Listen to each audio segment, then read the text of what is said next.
This is Sky Sports 2.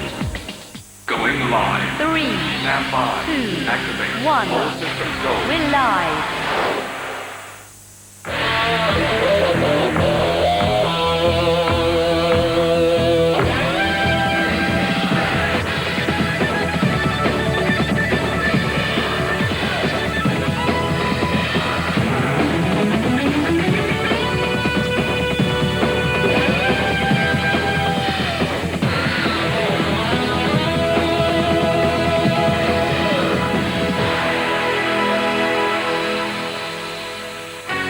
Jim Fuyarchuk is on the brink of taking Bracknell to their first ever major final.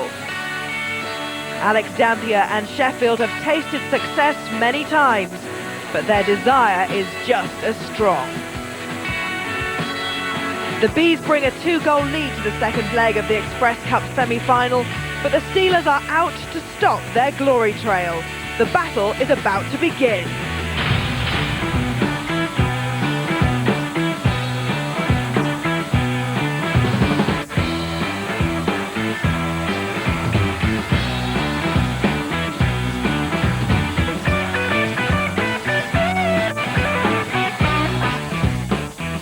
I think it's a big game for both teams tonight. Obviously, whatever happens tonight sees the teams go to the finals, and I think I would say for both teams, they're pretty eager to get there.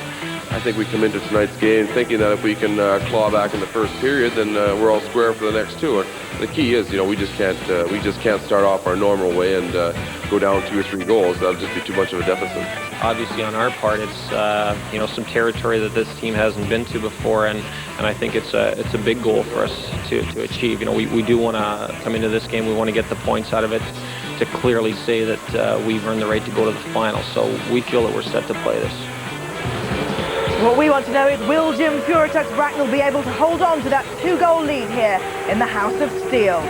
Well, there's a very atmospheric build-up happening here. The lights are down as the pre-match entertainment gets underway. It's the Sheffield Steelers against the Bracknell Bees in the Express Cup semi-final second leg, live and exclusive on Sky Sports 2. Well, we're in for a thrilling game because the winners here know they've got a place in the Express Cup final next week at the Newcastle Arena, and the game will be decided here if it will go into extra time rather, if at the end of regulation time the teams are tied, and that means we go into sudden death overtime, so it's sure to produce some great ice hockey. Well, joining me for this one, Dave Morrison, the captain of the Manchester Storm, who I'm sure would rather be playing in this than sitting here with me. You must be disappointed to have been knocked out before the semi-stages. Yeah, we are, but we got off to a slow start and sort of got going a little too late. We gave it a good effort, but in the end we ended up a point or two short. Dave, Bracknell on a roll at the moment. Will a 2-goal lead be enough here at the House of Steel, do you think? Well, I don't know. I would never underestimate a home team in this league. The teams are so close. I mean, a home team with a big, boisterous crowd like tonight can be very effective. So, no, I wouldn't count Sheffield out. It's sure to be a real good game tonight. Will we see any kind of different ice hockey tactics from Sheffield, do you think, going into this game? Because they've got to get early goals, haven't they, presumably?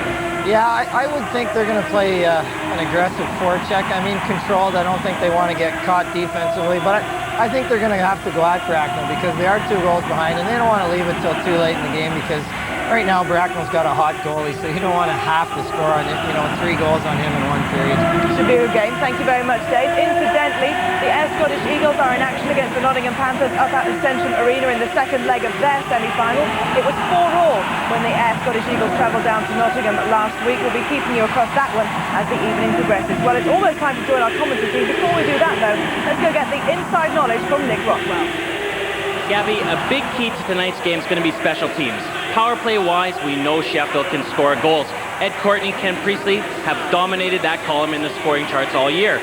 But for Bracknell, one guy we can't forget about is Chris Bratt and their power play. I was talking to Jim earlier, and he says they've got to work on their power play and get it going. Here's an example of Bracknell on the power play and what they can do. They're in Cardiff here. Now, you've got the puck down low. Now, Cardiff are doing a good job. They're keeping Bracknell to the outside. But there's Pellerin, and he's got McCosh and Brad to work with. So now McCosh and Pellerin are working the puck back and forth. And as you can see there, McCosh, Pellerin, and Brad, they're the 3 guys that are going to try and key on Chris Bratt at the top of the screen. They're going to try and get him the puck. Now, they do. He doesn't get the shot away, but here he gets a lucky bounce, and he gets the puck back. Now watch what he can do when he gets the puck. Watch this shot. This is just unbelievable. Just lets her go. Lets her rip from the low slot. 86 miles an hour. Not many goalies in the league is going to stop that. That's what Bracknell have got a key on when they get power plays. Now both teams, they've only got a couple of injuries. DeCoste and Johnstone are out for Bracknell. Malo and Vanderhorst are out for Sheffield. So both teams are almost at full lineup. We're in for a great game. Thanks very much, Nick. I'm sure we'll be seeing more of you as the evening progresses. It's almost time for face-off here, but Dave Morrison, just one quick question. The Sheffield Steelers have been in finals before. They know what it's like. The Bracknell Bees haven't been in that situation. A lot of pressure on them, one would think. Yeah, it is a lot of pressure, and I don't know if that experience is an advantage or not. Well, it should be, actually. I mean, Sheffield's a big team. You know, as the season wears on, you think a big team's going to get stronger. You know, they should be strong tonight, but I mean, Bracknell, they sort of have nothing to lose as well because, you know, they've come out of nowhere. They've really been turning it on lately, and, you know, I think they got to feel pretty good about themselves. So I mean, they're going to do their best, and whatever happens, happens, I guess. Thanks very much, Dave. We'll speak to you a little later on. Let's join our commentary team now, though. It's Bob Kroll, but first, Tony Millard. Hello. Well, Sheffield, as you've heard, with a 2-goal deficit to pull back, clearly have a tough task against a confident Bracknell team that's won its last 7 games in League and Cup. The Steelers, though, outshot the Bees 9 days ago, but have lost 4 of their last 5 games against Jim Fuyarchuk's men. So they'll be looking to make those shots count here tonight. Sheffield start with Piero Greco in goal. On defence, it's Mike Ware and Ron Shudra. The starting forwards are Ed Courtney, Tony Hand and Scott Allison. For Bracknell, it's goalkeeper Mike Bernard, starting defenceman Matt Cote and Rob Stewart. Up front, it's Dave Whistle, Joe Fuyarchuk and Chris Brandt. Our referee tonight was with us at the weekend. He's Nigel Boniface, a Canadian from Saskatchewan who lives down at Whitton in Essex. Sheffield Steelers defend the goal to our left in the lighter strip. The Bracknell Bees in the yellow and black Bees striped tops defending the goal to our right. The puck deep in that Sheffield zone as Bracknell mount the first attack. Bob Kroll is, as usual, alongside me. Bob, the first goal in this is going to be vital. It'll open up a big gap or close it tight. I think that's very important as well, Tony. Sheffield certainly looking to try and get a goal early in this game.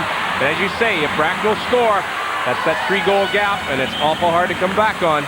Well, the big hit there by Matt Cote on Ed Courtney, of course, is that prolific goal scorer for the Sheffield Steelers. But now the chance for a break here for Bracknell with Joe Fuyarchuk in possession. He's got support to left, right and behind. Dave Whistle goes in. Shot there, miles off target this time going in, but now the break is on here. Getting forward is Scott Allison. Great shot, great save. Mark Bernard who blocks it away.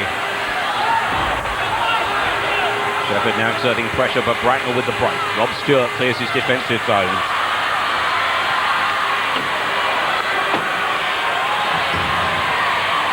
Back in the neutral zone now. Puck coming loose. Chance for a break here, and again, this time Piero Greco has to beat to do it. Todd Kelman getting pulled for the Bracknell Bees. A chance to look at the Sheffield squad here.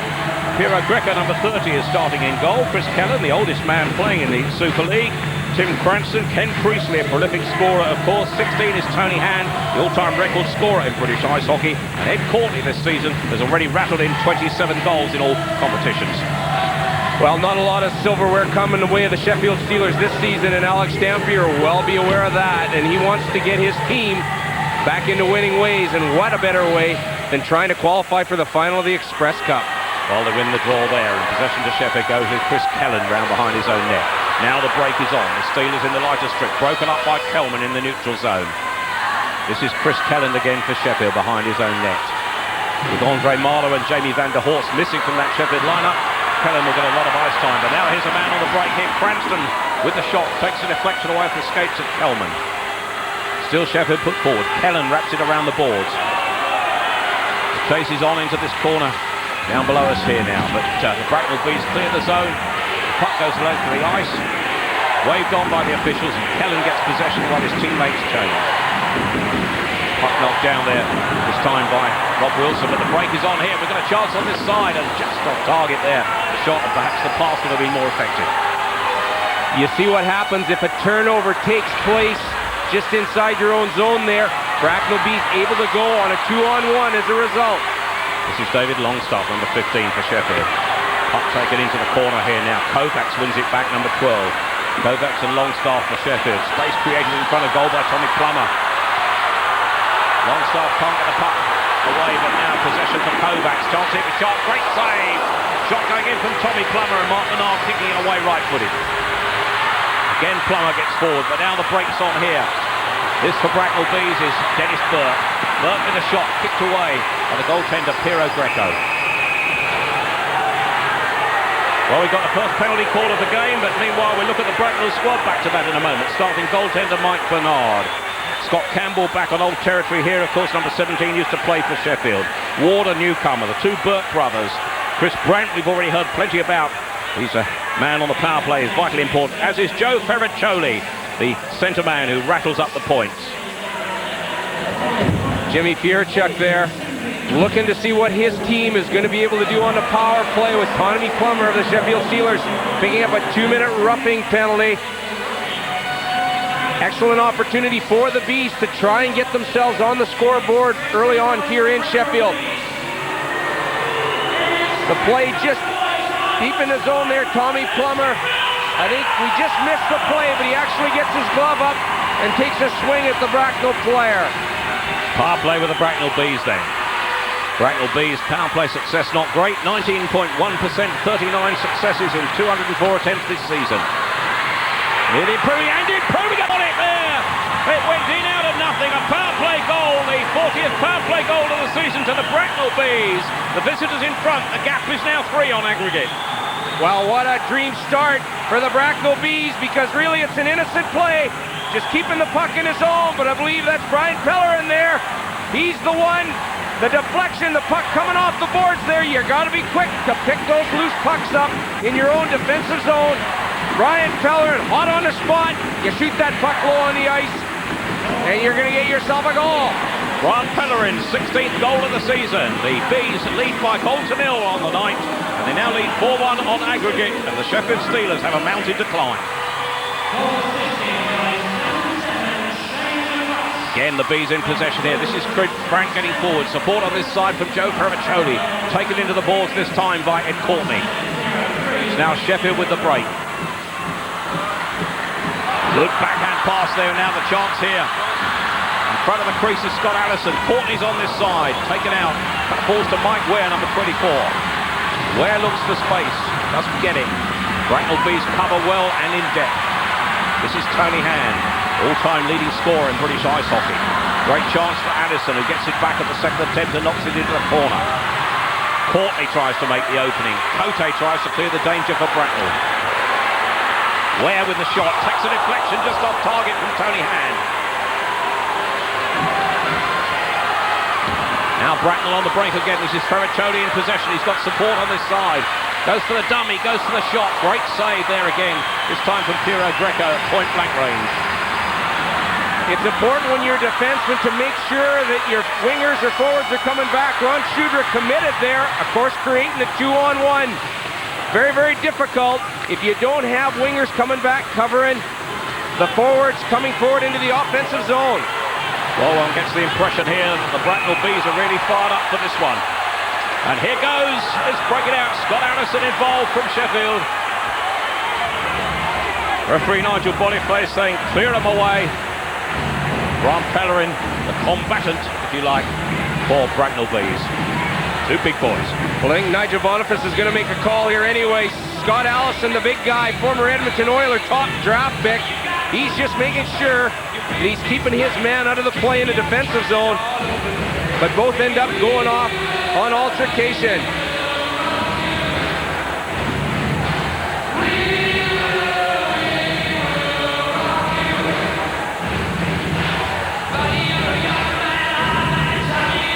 Well, Brian Pellerin is the man that goes into the box.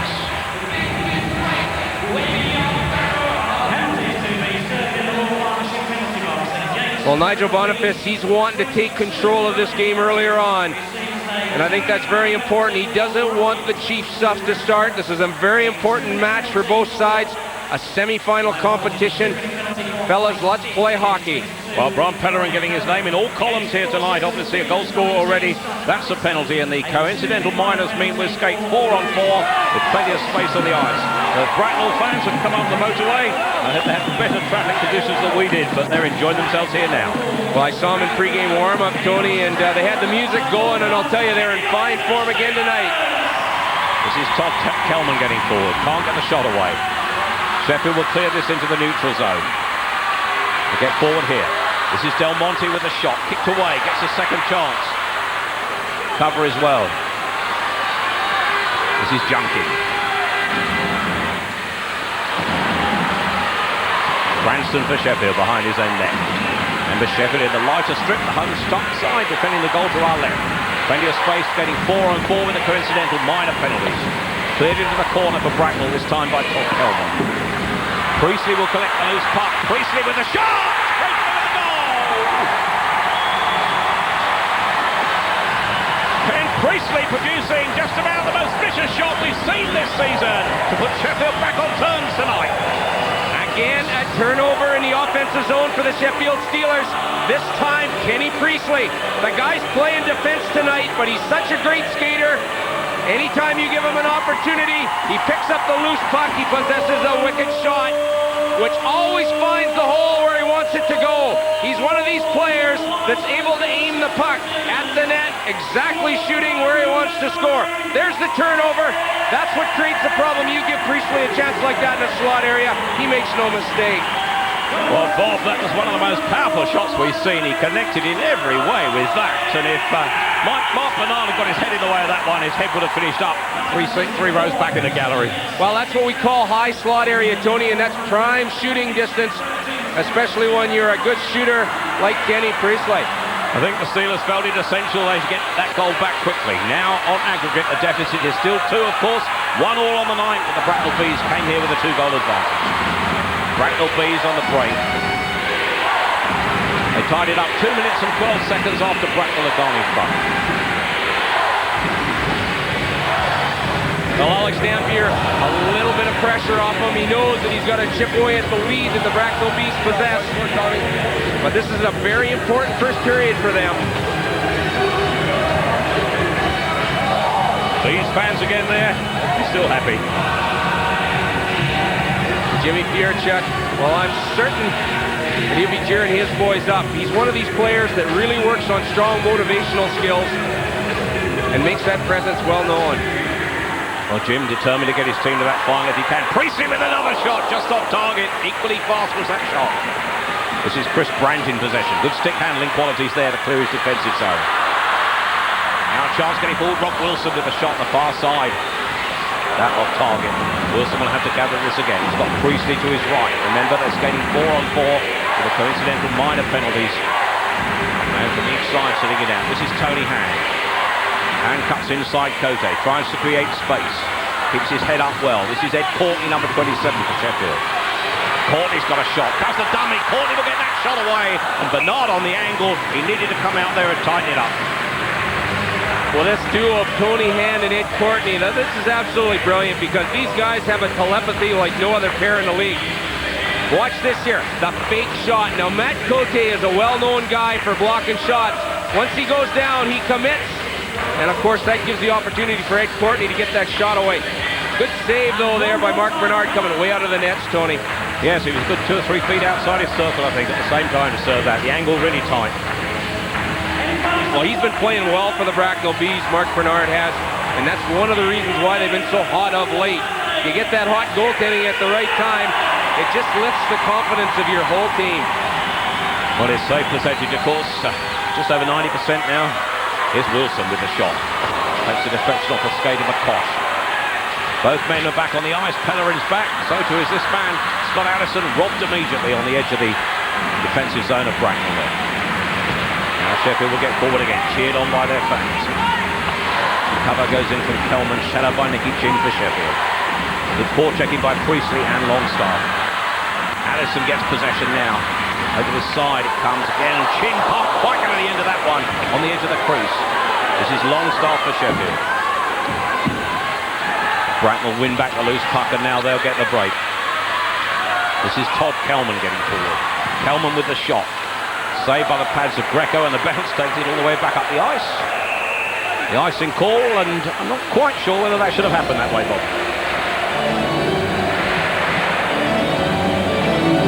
Lots of quick changes, Tony, for both teams here tonight. You know, they want to get all the players in the lineup and on the ice, get those legs moving a little bit. Ever so important, as we said, because this game is going to determine a finalist for this Express Cup. Well, some nail biting there on the benches. Both benches indeed.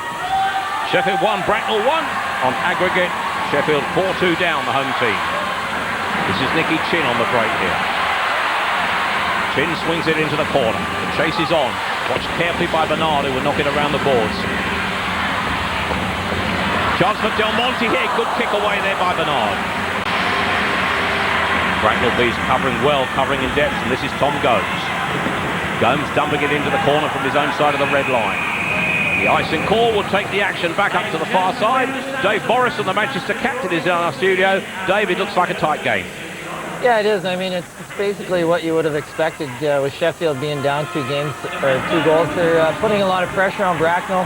As a result, Bracknell's had a couple of counter chances, but I mean, till now, I think this is basically what Sheffield wants to do, and they're getting some quality opportunities, and if it goes like this any farther, we could have a real tight game at the end. How important, Dave, was it they should get that goal back quickly, Sheffield? That was huge, especially for psychologically, for the motivation for the boys sitting on the bench. Well, thanks, Dave Morrison, the Manchester captain. This is Mike Ware with a shot just off target. Bernard happy to see that go by. Ron Schuster for Sheffield in possession. Period of Sheffield domination at the moment as they bob forward. This is Scott Campbell, formerly Sheffield player. Robbed by Del Monte. Kicked around the boards. This is Nicky Chin. Good stick handling qualities by the Welshman. Chin retaining possession under pressure from Crawford. Still it's Chin. Chin will get the shot away. Blocked, in fact, by his own man there. It hit the back of Del Monte. And now they will have to start again. Delayed offside as Sheffield clear that Bracknell zone. And now Bracknell can break. Attempted pass. It's waved on by the officials. And the 44th Sheffield Steelers, here's Corey Bolio. Bolio will spread it left. This is Tony Hand. Hand's got support from Courtney. Interception from Pericoli. Courtney wins it back. Again finds Hand with that telepathic passing. Shot goes in from Courtney, just off target. Tony Hand working hard. Still Hand in possession. Hand and Courtney combining well here, putting Bracknell under some pressure. Good work too this time by Scott Allison as well, the third member of the trio. Courtney goes for the wraparound. Bernard watches it tight. Break now on for Bracknell through Stewart. Pericoli in possession. Brant's on this side. Shot goes in from Stewart. Courtney with a break for Sheffield. The cheers of his fans. 3 on 2. Shot goes in just off target. Bernard didn't see that one. Dave Whistle will clear it. Pericoli in support now. Pericoli's got a man to his right.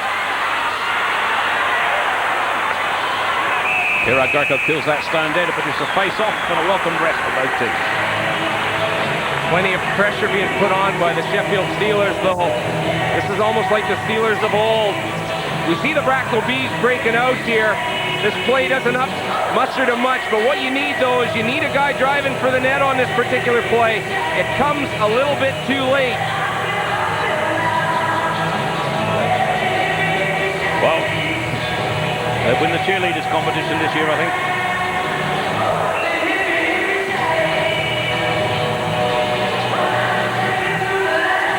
Did you used to do the hippie shake, Bob? Feels like the old days, Tony. I bet you used to wear your hair long, didn't you? A slimmer waist in those days. Bracknell in possession, holding the puck up wet in that Sheffield zone. Knocked into the corner. Got Pellerin back on the point here. It's round the boards to Pellerin, their goal scorer. He backhands it around the boards. It's just by 2, and Ward will chase it. Halfway through the first period, 1-1 on the night. Still Bracknell, the visitors, lead by 2 goals in aggregate. Remember, the winners go to the final at Newcastle next Thursday. This is Rob Wilson on the break for Sheffield. Knocked down by McCosh, and will set his own team away, but read well by Tommy Plummer. Wilson again combines with Plummer. Plummer's got Kovacs and Longstaff in support, goes for the shot, and Bernard's glove work is good enough. Well, the Sheffield Steelers are doing a lot of things right. They're picking up pucks, they're adding pressure in neutralized territory, which obviously creates a scoring opportunity for Tommy Plummer. But now, look at Frankie Kovacs there. Now, he's going to drive for the net. No real time here to set up a traditional 3-on-2. And of course, Mark Bernard there, he's coming way out of his nets. He makes that good save. That guy's been hot this season, I'll tell you. He's faced a lot of shots, hasn't he? And that's just the thing. He's one of these goaltenders. I suppose we have to say the more chances or the more opportunities he has to save the puck, the better he feels and the better he plays. An awful lot of shots, and Bernard, of course, playing the major part in goal for Bracknell this season. Grant Greer, his deputy, hasn't had a great deal of ice time. This is Nicky Chin for Sheffield. Good stick handling qualities by Chin. Campbell with the interception. Campbell holding Chin against the ball, but Sheffield win it back here. Good work. And we're going to get a penalty call here in a moment, which will be against Bracknell, I think. And we'll put Sheffield on the power play when they sort this one out. Our referee, Nigel Boniface. Well, I think that'll be Scotty Campbell. It's going off the former Sheffield Steelers. Him in a one-on-one scenario with big Nicky Chin in the corner. Nicky Chin, he's 200 and some pounds, 225 I believe, and he's just so big and strong he out-muscles players deep in the zone there. Retaliation by Scotty Campbell, and that's going to allow him to set the 2 minutes. Well, I think it's going to be a vital time for Sheffield, and we've only got to look at their lineup to see the quality of this on the power play here. And remember, Sheffield all season have the best power play record of all the 8 Super League teams in all competitions. 44 power play goals in 183 opportunities, and that's 24% as you see. Well, they put Kenny Priestley, Tony, back on the point in the power play. Now, Kenny's been playing defense this game because of the injuries to Andre Mala and Jamie Vanderhorst, so Sheffield a little bit short on defense. And the number 1 forward line of Tony Hand, Scott Allison and Ed Courtney now as Sheffield mount pressure on the power play. This is Allison in possession. And flicks it around the boards. This is Courtney creating the opportunity. Good interception here now. You watch these Sheffield Steelers move that puck, but they're going to have guys going all over the place because they're going to force these Bracknell Bees to try and move and gain some motivation deep in the offensive zone. They're not going to allow them to sit still. Well, you see Chris Brandt forechecking well there to deny Tony Hand the opportunity to get forward, but now this is Courtney. Hand has made it into the zone. Bracknell with the interception, but now the chance here as Allison flicks it around.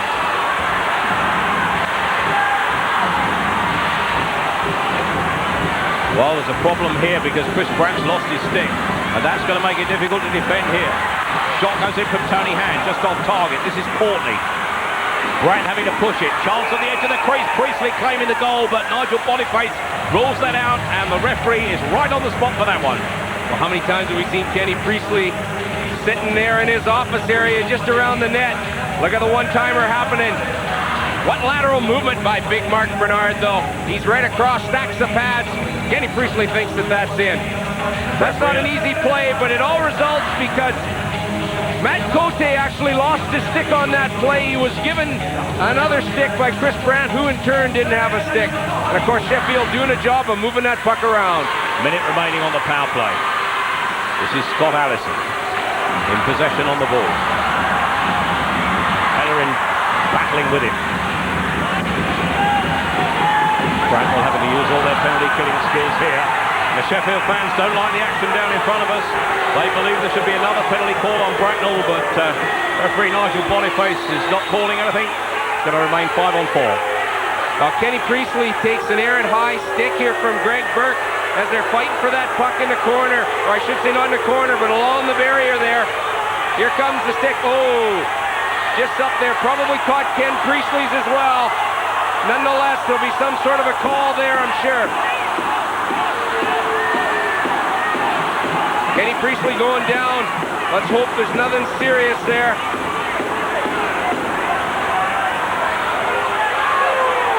Well, Nigel Boniface, the referee, I think is going to give a call here. He's having a conversation with his linesman here. Well, this is an opportunity where the referee actually looks to his linesman to see if they've seen anything and to perhaps help him to make the call if need be. Well, the linesman there is Paul Staniforth, and it's Alan Batchelder to the right of camera, and the referee in the middle is Nigel Boniface. And watch it carefully of the two captains.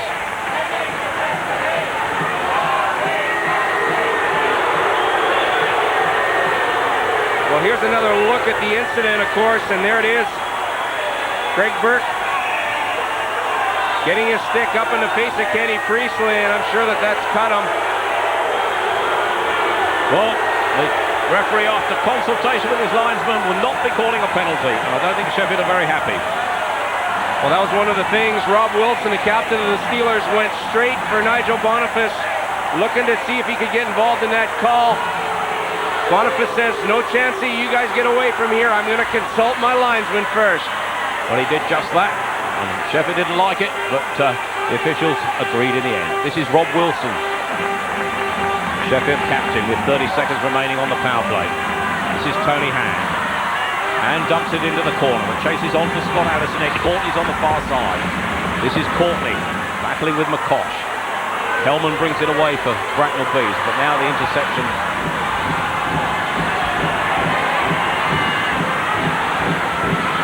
Bracknell will clear this. This is Kelman.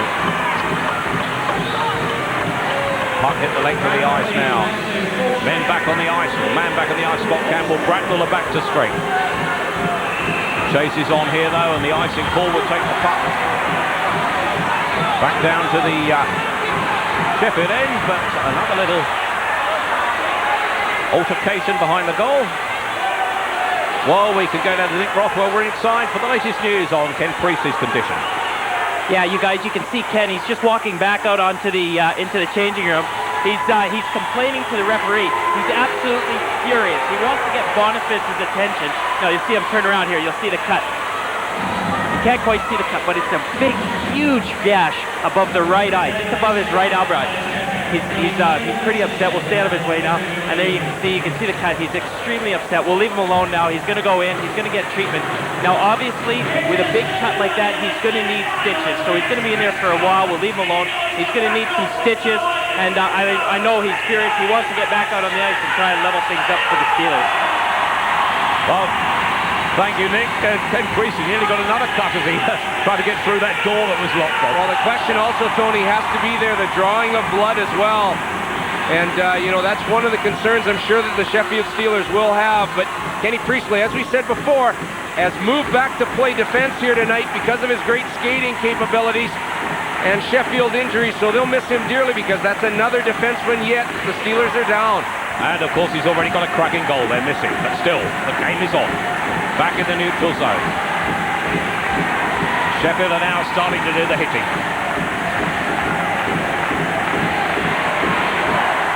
Well, the face-off will come outside that defensive zone. And I just get the feeling that referee Nigel Boniface is going to have a tough one here tonight.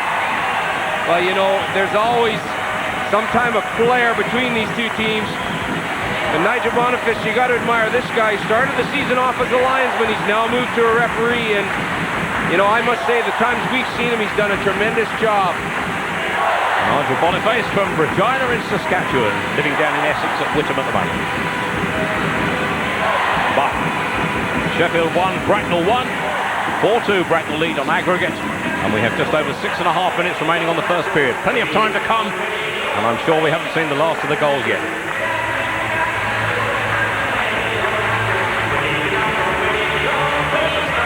There are the Sheffield fans. They're entering into the spirit. This is a tremendous facility, Tony. I mean, it's one of the brighter ones in the circuit. And when they get found out here and they get going, they can certainly support their Steelers.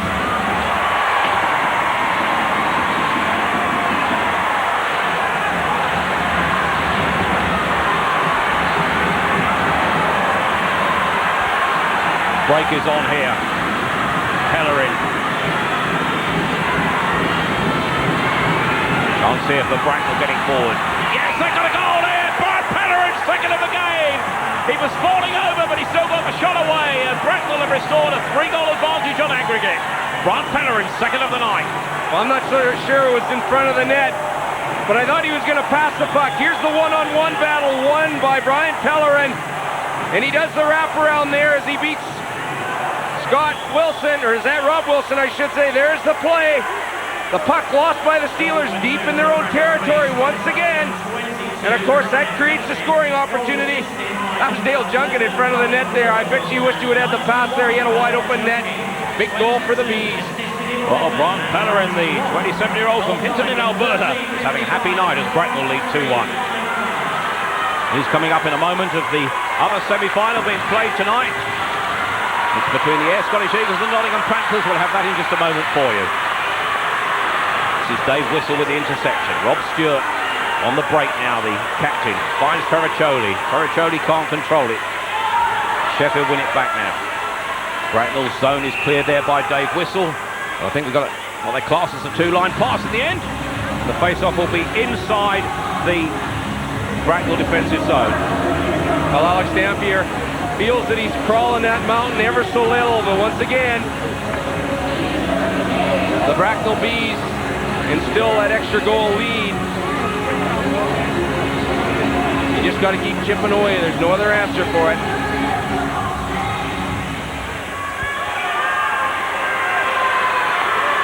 Well, we've got the latest news coming through from Ayr. I can tell you that the Ayr Scottish Eagles lead Nottingham Panthers by 2 goals to 1. Nottingham Panthers went in front through Jamie Leach. Since then, Dennis Purdy, who got 2 on Sunday to win the league for them, and Scott Young has scored for Ayr. They lead 2-1, and my mathematics now tell me it's Ayr 6, Nottingham 5 on aggregate. Well, that's going to be a very, very tough match up there in Ayr. I mean, Nottingham, hopefully to be coming back there with a few players coming back from injury, but nonetheless, the Ayr Scottish Eagles very, very tough in their own building. Here in this building, it's Sheffield 1, Bracknell 2, which means that the Bracknell Bees lead 5-2 on aggregate at the moment. But there's plenty of time to come. And the Sheffield fans, we know, don't think it's over yet.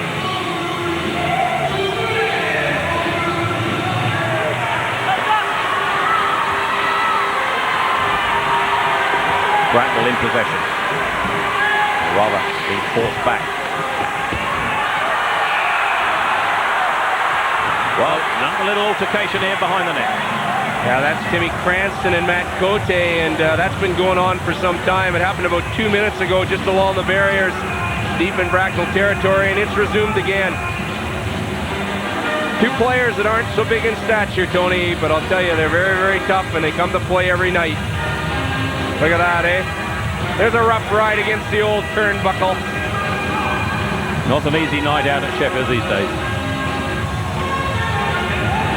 That's the worst part, getting all the snow into the face.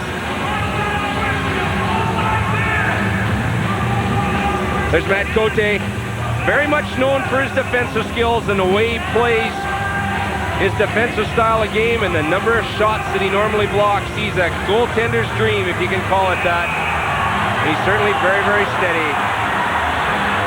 Well, referee there having plenty to do. That's Nigel Boniface. He's saying, hold on, fellas. 1 too many changes here. I gave you enough time to make a change. Bracknell players, get back on that bench. The original ones, come on out. You got to start the face-off. And that face-off now, deep in that Bracknell defensive zone. 23 for Bracknell. Greg Burke is going to take the ball for them. Tony Hand for Sheffield in the lighter strip, of course. Again, well, Burke is being ordered away. Tom Gomes will have a go for Bracknell Bees. Linesman Alan Bachelder conducting that face-off. Snapshot goes in, saved at the second attempt by Mark Bernard from Scott Allison. We talk about the importance of a face-off all the time, Tony, but now let's talk again about making sure you pick your man up so he can't get a shot away. Everybody's got to have a man off that draw. Somehow, Scott Allison gets loose and is able to get that shot on Mark Bernard. Well, there's another goal at Ayr up at the centrum. It's Ayr 2, Nottingham 2. The second Nottingham goal coming from Michael De Angelis, who's come back from his Olympic saute. And now, remember, Leach and De Angelis for Nottingham. And it's Dennis Purdy and Scott Young for Ayr at 2-all, 6-all on aggregate up at the Ayr centrum. Well, that's getting tighter all the time up there. I'm sure that's going to be a good game. Here, though, just over five minutes remaining on the period. This is Ward knocking it around the boards. Pellerin with 2 goals to his name, picks up a loose puck. This is Dale Junkin.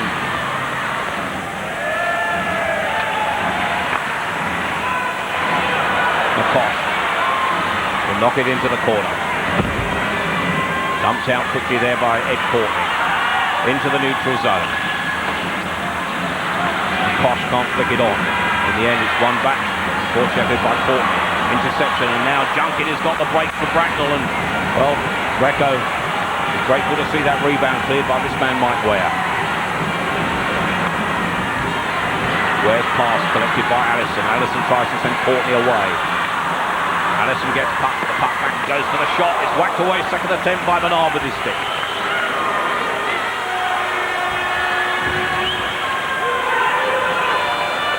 Kelman knocks it forward. The chase is on into the Sheffield zone. Ron Schudner can't quite get his stick behind that.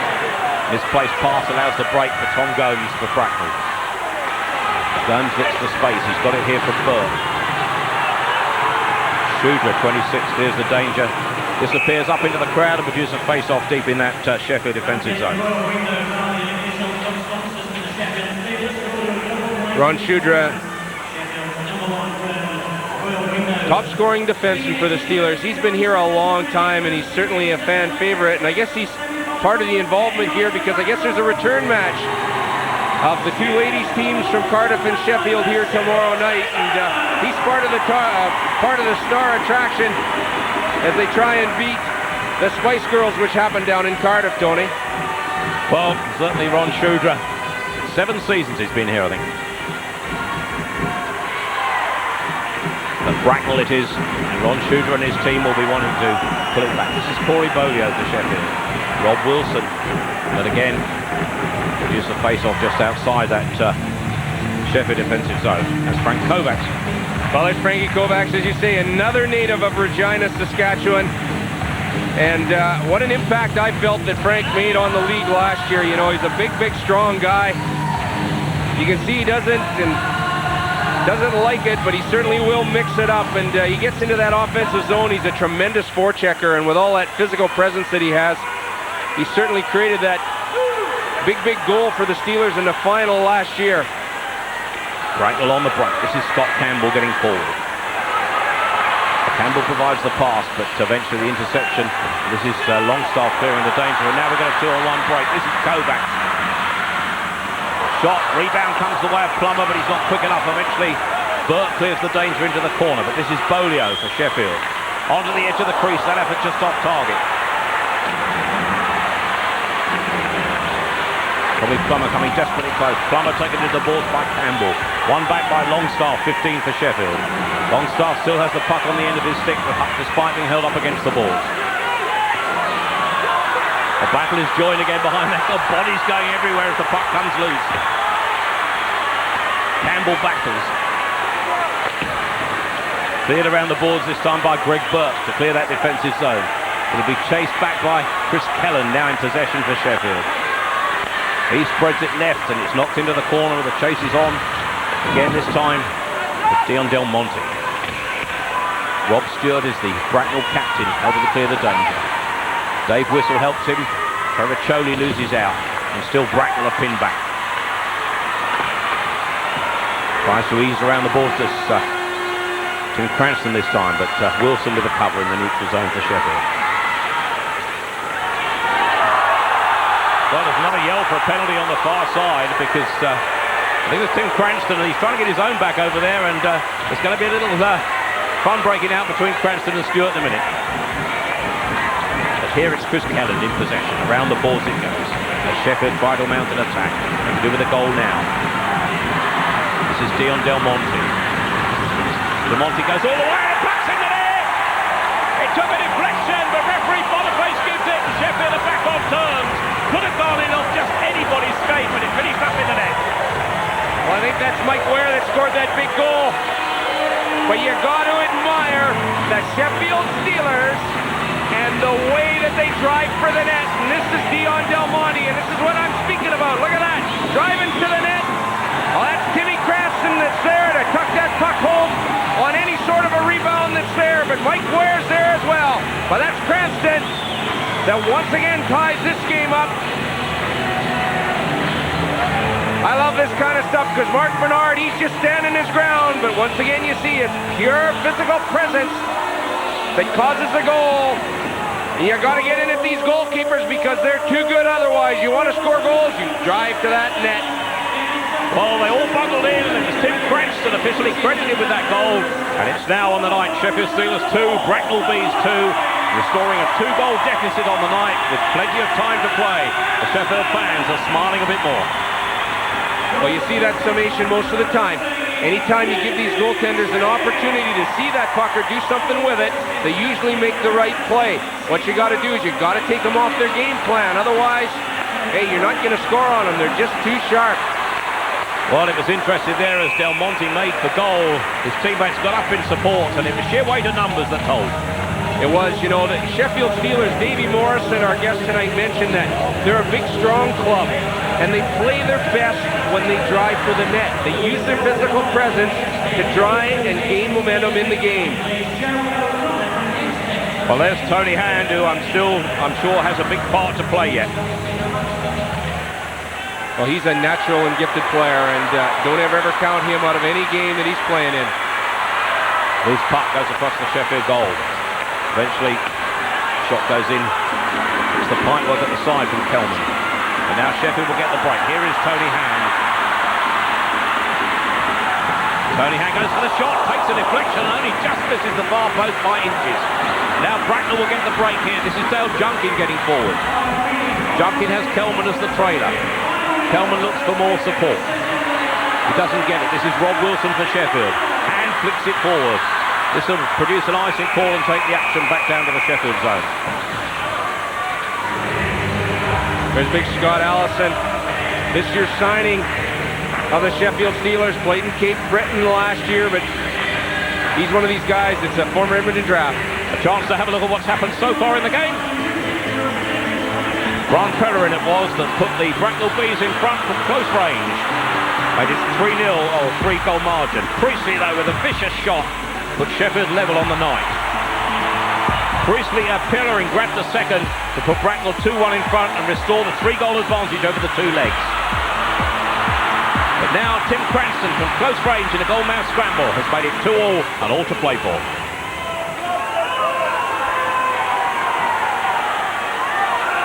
47 seconds remaining on the period. Sheffield 2, Bracknell 2, and that face-off now deep in the Sheffield defensive zone.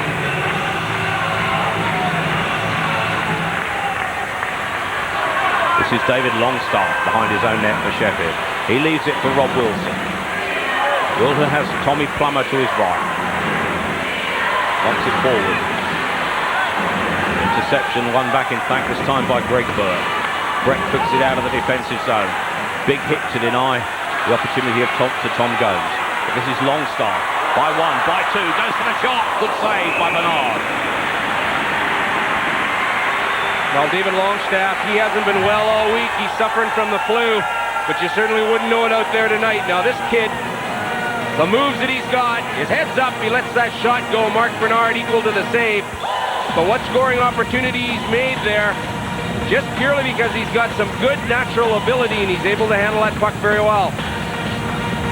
There he is. He's now let 2 goals in on the night, but he's had a fair few shots, 16 so far in this period, and there's still 21 seconds to go, 20 seconds to go. Well, that's one of the things I'm sure that Jimmy Fuyarchuk will mention between periods. We've got to try and maintain the Sheffield Steeler offense. Too many shots raining in on our goalkeeper, some of them very quality as well. Rob Stewart clears the defensive zone for the Bracknell Bees, but that will surely produce the icing call and take the action for the closing seconds of the period deep down to the Bracknell defensive zone. If Sheffield could nick a goal in these closing seconds, Bob, they'd come out for the second period just a goal behind on aggregate and all to play for. Well, that's right. How important anyway. How important a goal can be, you know, at the latter stages of a period or the start of the next one. And you know, I've seen this before. 7 seconds left in the period, face off deep in the other zone. I've seen Alex Dampier pull his goaltender in situations like that to try and get that extra attacker. He's not so brave tonight, though, I don't think. Don't think he'll risk it this early. Del Monte trying to win the puck for Sheffield. Doing so with his skates. Comes out to Shooter. Shooter's shot lacks power. Can Chin get the shot away? Does, but it's off target, and the whistle goes to end the first period that's produced 4 goals and plenty of action from both teams. It was Ron Pellerin that put the visitors Bracknell Bees in front. Ken Priestley with a vicious shot made it level at 1-all. Pellerin grabbed a second. That was a double assist from Ward and Junkin to make it 2-1. But then Cranston netted the equaliser from close range. And at the break it's Sheffield 2, Bracknell 2.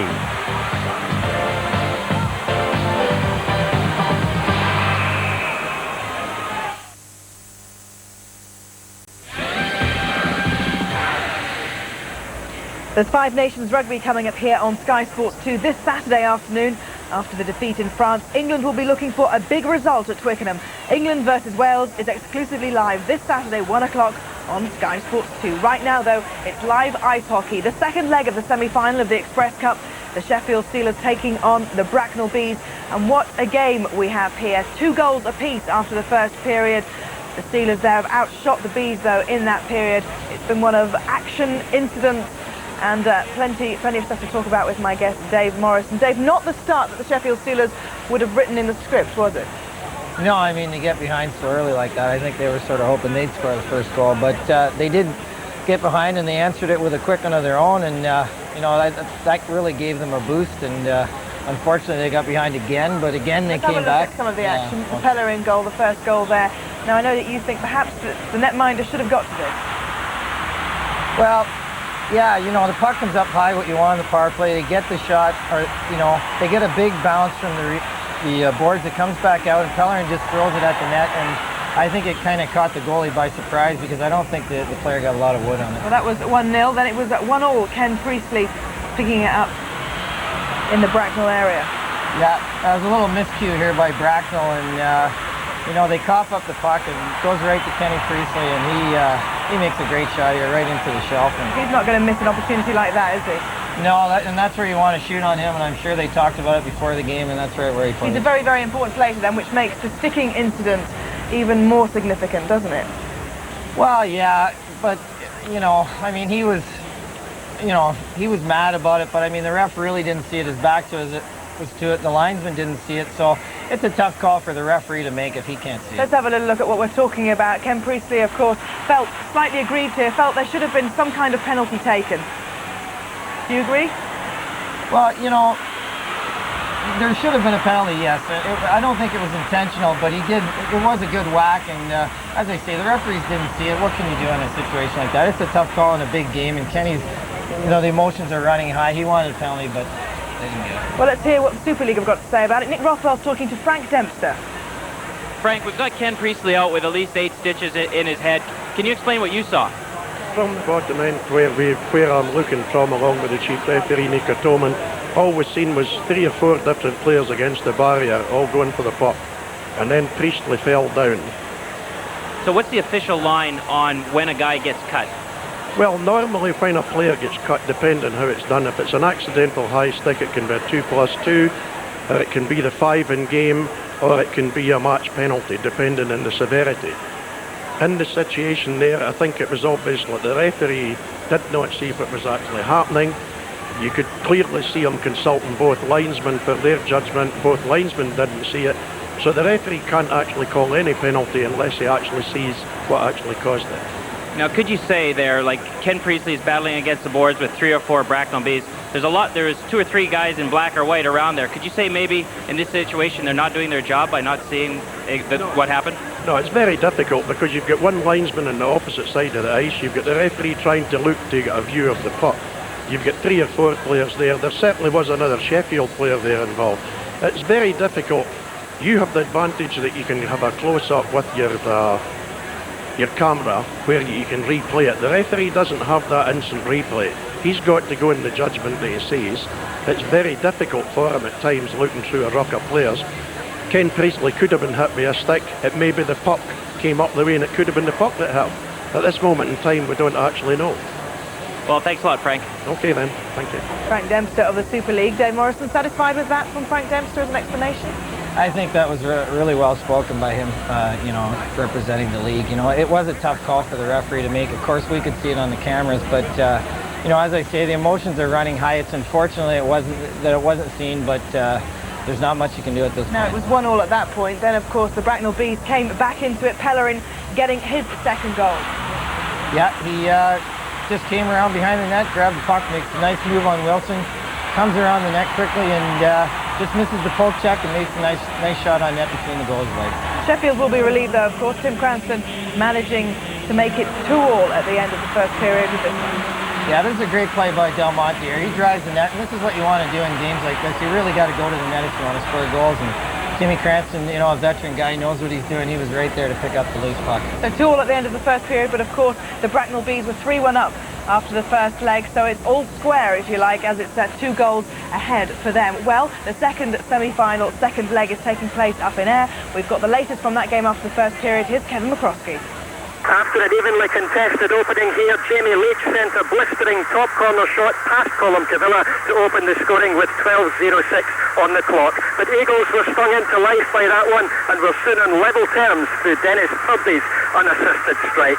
Scott Young put Eagles 2-1 up at 14:37, but a power play blast by Mike DeAngelis on the 16-minute mark tied the scores again. With 1 minute 18 left in the session, Sean Byram tucked one home on the power play to leave the scoreline at the first break.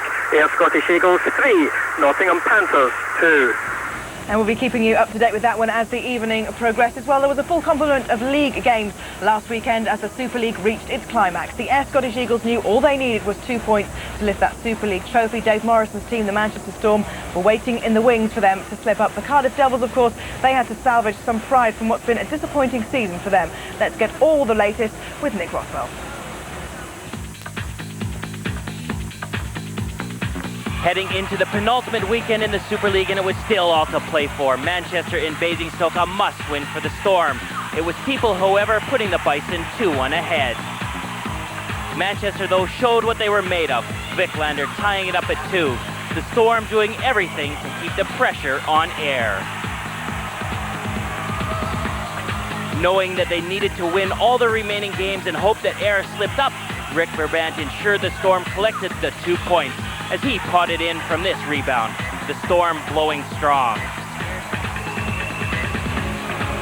Kurt Kleidendorst and the Storm then entertained Paul Heavey and the Devils. Cardiff in 3rd place and poised to grab the runner-up spot. But it was the Storm who kept their impressive run intact. Hilton Ruggles blasting them into the lead. Ruggles then turned provider to Rick Verband. His low shot beating Caprice to make it 2-zip. Doug McCarthy halved the scoreline with this one-timer low in the slot. But Manchester racked up one more in the win column to make it 7 in a row. Ayr denied the league title with a home loss to Manchester the previous Sunday, knew that a win against Newcastle would give them the title, and it was Dennis Purdy who, after 2 scoreless frames, gave the Eagles the lead. Purdy then added another with 3 ticks left on the clock. The title flying to Scotland in front of another sellout crowd at the Centrum Arena. Captain Angelo Catanero lifting the club's 2nd piece of silverware this season. Purdy with the sweet taste of success. And Rob Dobson, who hasn't dropped much all season, making sure he didn't drop the trophy. And the champagne flowed. Well, I believe the champagne flowed all night in Ayr, finishing top with the game in hand. Manchester looks set to finish in 2nd place. The battle is now on for playoff places. The word on the street is no one wants to meet Ayr before the semi-final stages. Dave Morrison still with me, disappointed captain of the Manchester Storm. Ayr Scottish Eagles, a thorn in Manchester's side all season really, knocking you out of the Benson & Hedges Cup. And then of course it was you two down for the last few weeks of the Super League. An incredibly strong side, aren't they? Yeah, they are, and they've been so consistent the whole season. You know, they started off strong, they're strong now. They haven't let up, and that's been the difference, and that's why they are the Super League champions as well as the B&H champions. Thanks very much, Dave. Well, right now it's Express Cup action. It's the semi-final 2nd leg between the Sheffield Steelers and the Bracknell Bees. It's 2-2 after the first period.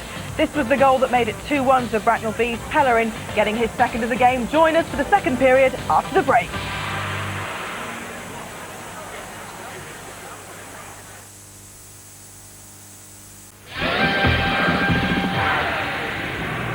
More live championship boxing coming up on Saturday fight night. This week, Mark Winters defends his British light welterweight title against Bernard Hall. That's live boxing coming up Saturday night, 9:30 on Sky Sports 1.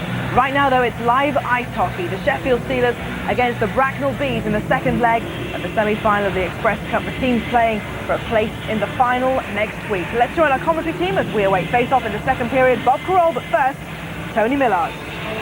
At 2-2 as we go into this 2nd period, then it's all to play for. And at the moment, down in front of us, referee Nigel Boniface having words and nervous moments for both teams, Bob.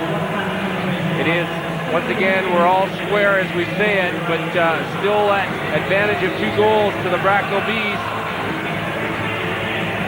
And time is running out for the Sheffield Steelers. They need to get something going here. Again, you don't want to go into that third period and hope that you're going to try and get a couple of goals at that stage of the game. You want to try and do it earlier on and let the game progress.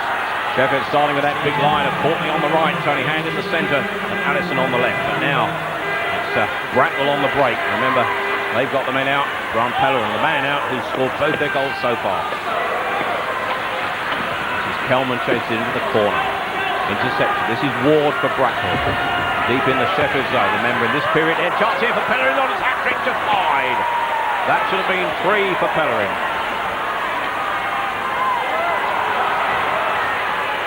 Battle with Bolio on the edge of the defensive zone.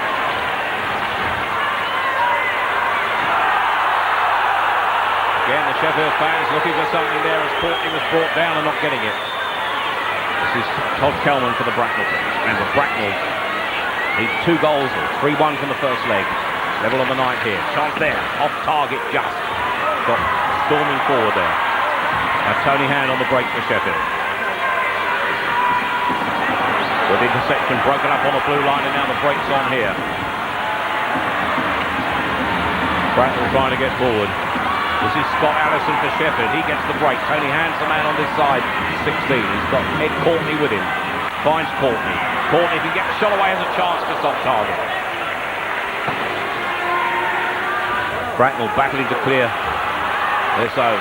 Shot goes in again from Courtney. Takes a deflection, this time off the skates of Cote. Bracknell soaping up the pressure now. This is Nicky Chin for Sheffield.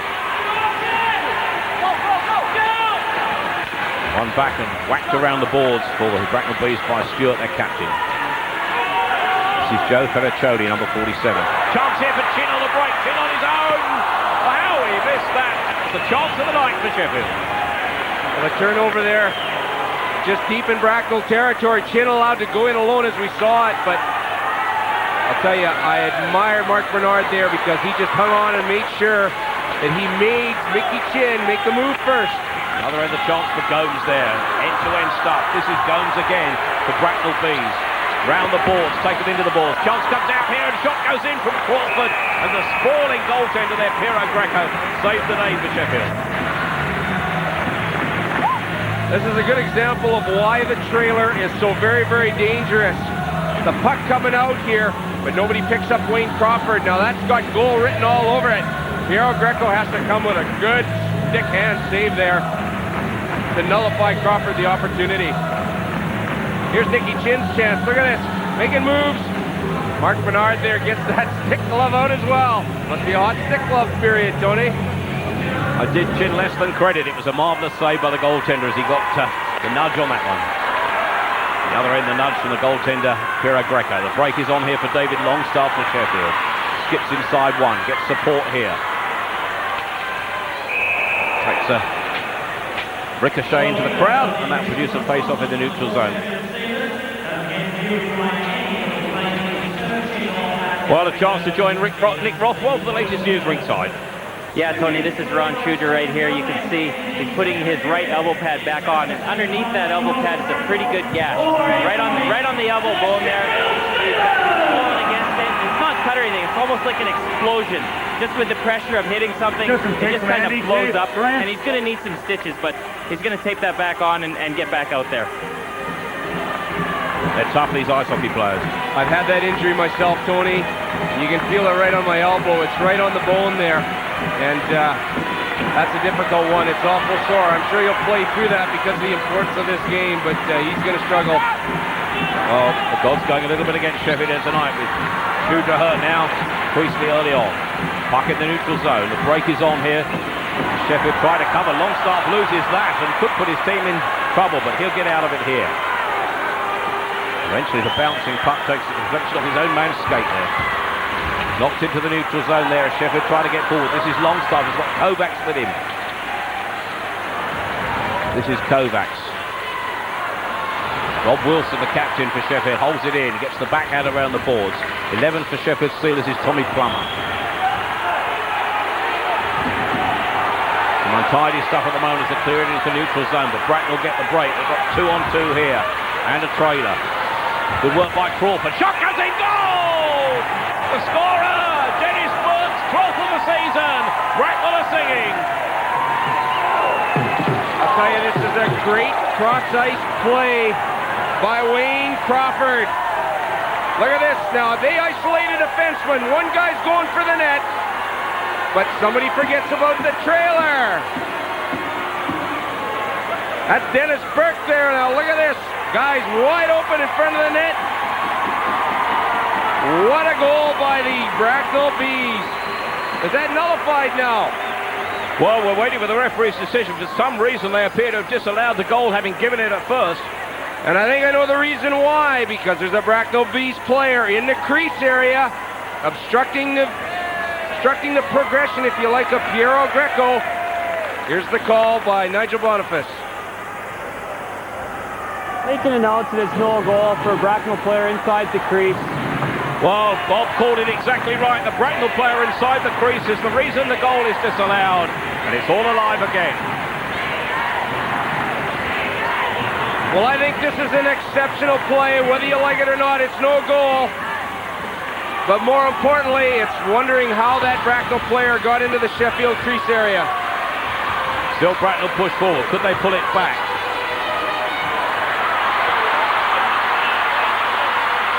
This is Courtney with the break.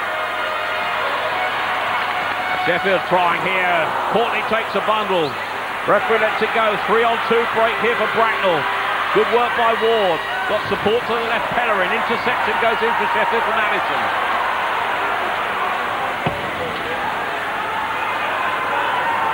This number 24 is Mike Ware on the break. Tries to set Sheffield going. It's going to be knocked into the corner. Well, we got an icing call. I thought he was over the red line when he put that into the corner.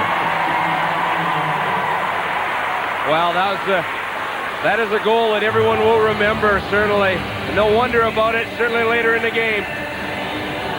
As we said, Wayne Crawford makes this great play. But can we see, there you go, who's that in the crease there? But he's all over Piero Greco, but you wonder whether Rob Wilson actually pushed him in there. That could be criteria for whether the call was made. Nonetheless, it's a nullified goal by Nigel Boniface. It gave me a chance to see that the man in the crease was little Tom Gomes. He may be little, but he was big enough. He scored some big goals for the Bracknell Bees, and he's always in and around that net there, sniffing for what's loose, if we can call it that. And this time he got too close. There you are, Tom Gomes was in the crease, and that's the reason the goal was disallowed.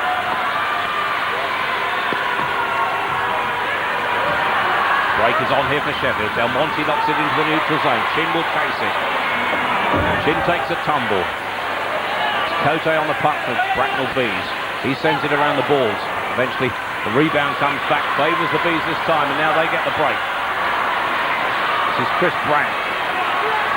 Del Monte with the interception for Sheffield. Chris Kellen can't gather it. Pellerin does. Fuyarchuk does, rather.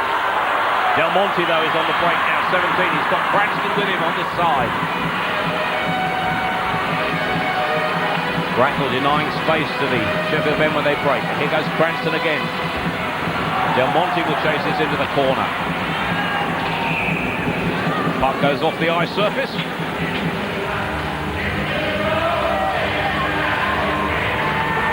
Well, we can go down Rick's side because coming onto the ice is Ken Priestley. Nick Rothwell has all the news. Guys, good news for the Sheffield Steelers fans and the players. Ken Priestley's back out there. You can hear they're happy about it. What you can notice is he's got that visor on his face. He's got a half visor just across here just to protect his right eye. Now he's got 2 stitches deep inside to protect the cut and 5 on the outside. Some Vaseline up to keep it nice and moist and ready to go. And great timing for Sheffield. Well, Nick with all the information, and there is Ken Priestley, and let's see what he can do. He's on defence for this move. As they win the draw, Priestley's going to get a touch quickly. Now it's denied him here, and in possession there is Tommy Plummer. Plummer around behind the net, puck comes loose on the crease, eventually knocked away out of reach.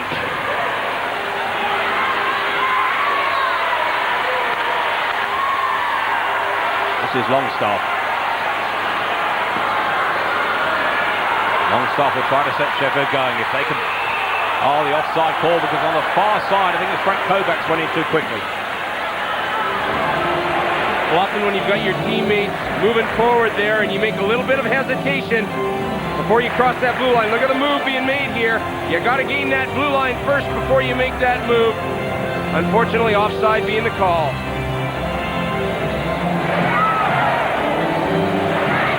Lost their bed, Tom Bob, isn't it? It is. It looks like they're enjoying themselves. Half-term week up here at Sheffield, surely. That's all right. All right, we'll give them a break on that one.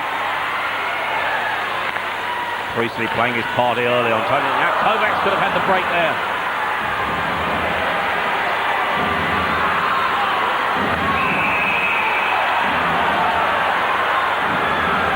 It looks like we've got another penalty call here. There's Kenny Priestley, a little bit of blood still coming down, but he'll wipe that off. Tommy Plummer going to the penalty box for the Sheffield Steelers. He's got a high sticking call, which will give the Bracknell Bees the power play. Well, it's Tommy Plummer's second penalty of the game. And that's what Sheffield Steelers could do without, I think. I think it's important that we do speak about Sheffield's penalty killing percentages. They're not always the best. There's the high stick by Tommy Plummer there, a bit of a retaliation. Well, the odd thing about Sheffield's penalty killing record is that they've actually scored 12 short-handed goals but failed to kill the penalties. Now this is Bracknell in possession. This is Colin Ward. Ward has support from Junkin. The two combine well on the power play. Box defence there is well organised by Sheffield this time. Ward again. He's got Junkin on this side, who is the man without a marker. They're trying to hold a man in the crease. In goes the shot just off target. Pellerin was the man who took a tumble in the crease.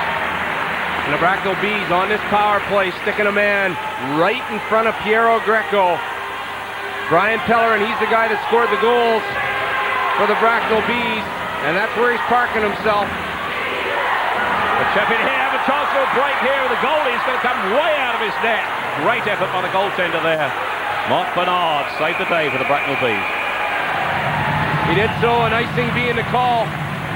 But when you're a goalkeeper and you're in a situation like this, you've got to make sure that you do the job, because if you lose it, there's nothing behind you. Here's the race between the two of them. Mark Bernard wins this one, and it's important to clear that puck along the barrier so that it's out of trouble as well.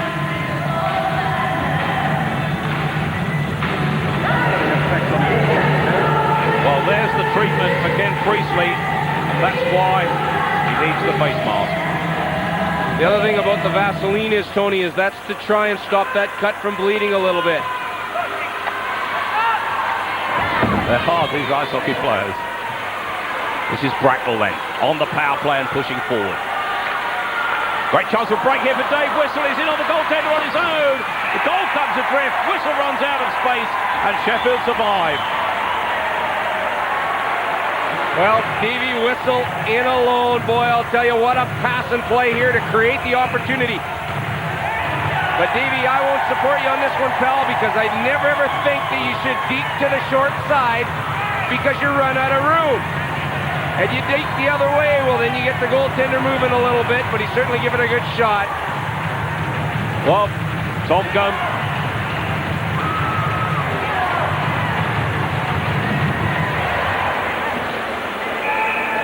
Well, Tom Gomes is in the penalty box. It's a 10-minute misconduct penalty for Tom Gomes. And, of course, it means that Bracknell don't suffer individually on that one, but Tom Gomes spends 10 minutes in the box. Unsportsmanlike conduct, the call. And the way that he's been scoring, let's have another look at Dave Whistle. All kinds of time on him. But here again, you've got to look at the angle that Greco's being faced with here. Fakes, goes to the short side, hardly any net whatsoever to shoot at.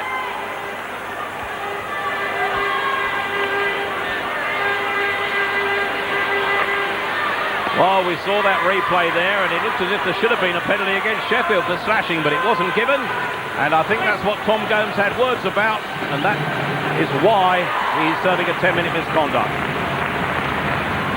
Stewart looks for the shot.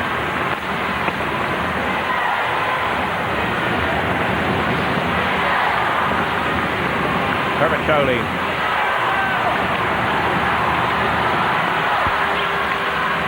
Battle in the corner.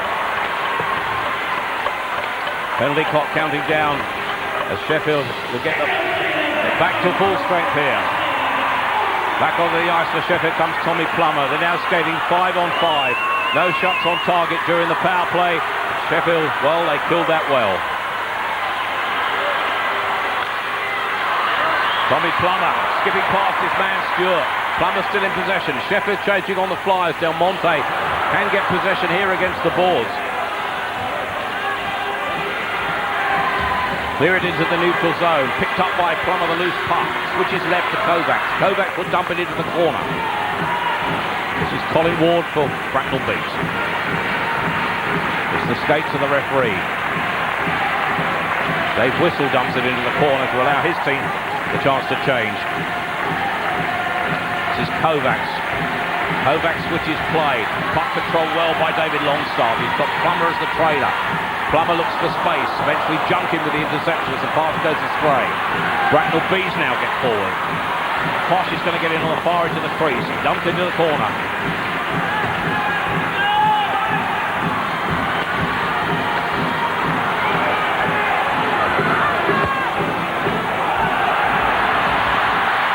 Chance here. Oh, again coming out of his crease to save. Pellerin on the break. Sheffield battling for it here. Kovacs clearing the danger. Chance here for Tony Hand on the break.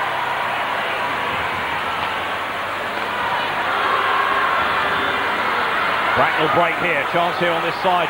Junkie goes for the shot. Knocked away by the pad. The goaltender Piero Greco. We're halfway through the period here. It's 2-2 on the night, but still a Sheffield press forward. Courtney's got a chance here. Bernard hardly knows where it was, but he effected the save.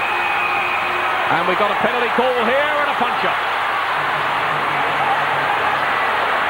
Well, that's Scott Allison and Scotty Campbell of the Bracknell Bees.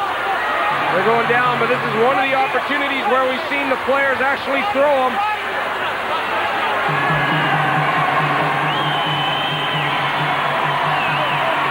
Well, both will take a little walk to the penalty box.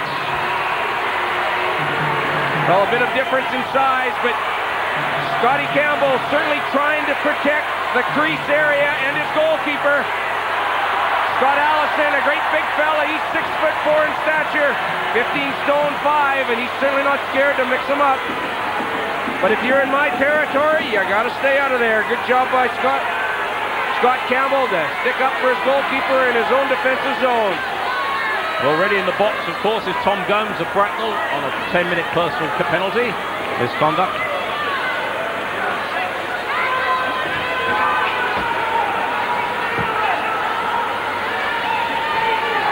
Well, the advantage here is with Bracknell Bees because Scott Campbell gets a 2+2, and that man there, Scott Allison, gets just 2 minutes. Well, the power play now in the favor of the Sheffield Steelers, but it's the instigation that happens there, and Nigel Boniface feels that that's Scott Campbell in front of his own net there that was the instigation on the play and the altercation. The net result of that then, Tom Gomes sitting out his personal penalty, Scott Campbell 2+2, Scott Allison for Sheffield 2 minutes, and it'll be power play Sheffield Steelers.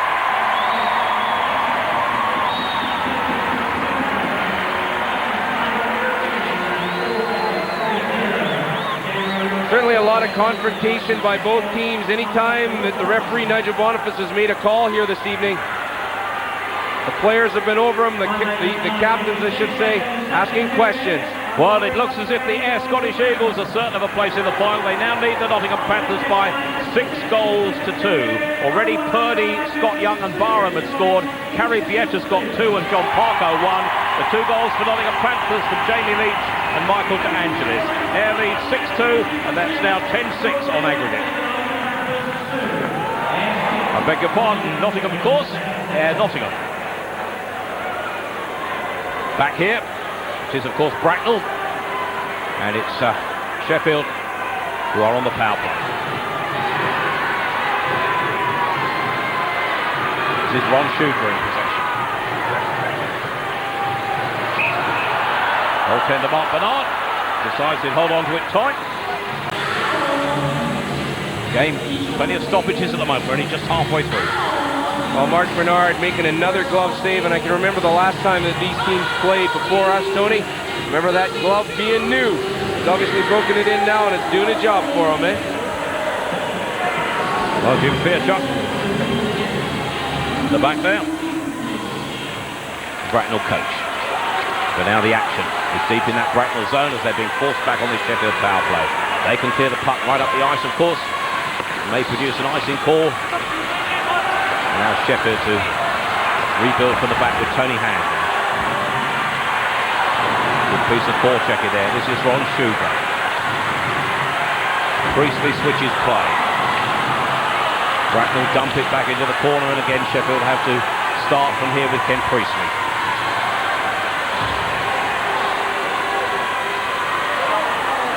Tony Hand. Hand going the length of the ice now, gets it back, chance here for Priestley, but he loses possession when it counts, and now the break is on here for Dave Whistle. Whistle's shot kills the rebound as the goaltender Piero Greco, and that'll produce a face-off deep in his own defensive zone. Davey Whistle with a good opportunity there on a 2-on-2. He's killing a penalty. He's not wanting that body to go in too deep on that play. He's just going to get the shot away. Have another guy driving for the net. Hopefully we'll pick up a little bit of a rebound there. Well, there we can see what Piero Greco actually looks like underneath that helmet. Man of Italian extraction. I played a lot of years in Italy, and he's one of these reflex goalkeepers. He's very, very quick on his feet. Todd Kelman sends it goalwards. Greco jumps to knock it down with his left hand. This is Rob Wilson for Sheffield.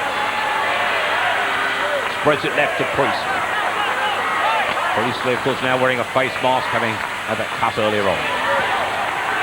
Still back in the action. Chin leaves this for Wilson. This is Rob Wilson on the edge of the defensive zone for Bracknell. Bracknell blocking the way to goal despite being put under pressure.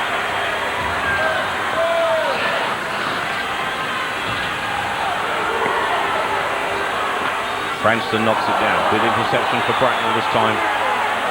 Again by Burke. Rob Wilson again. Power play clock counting down now with just seconds remaining. Well, Bracknell have done what they needed to on that. Sheffield have again been denied a goal.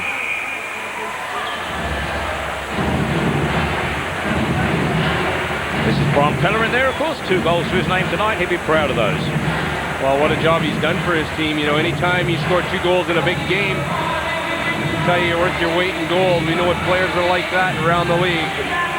Nonetheless, we still got a lot of ice hockey to play here yet. Face off there. See our linesman, Alan Pachelda. It's deep in the Bracknell defensive zone. Remember, just over halfway through the game, it's 2-2 on the night, and it's Bracknell leading 5-3 on aggregate.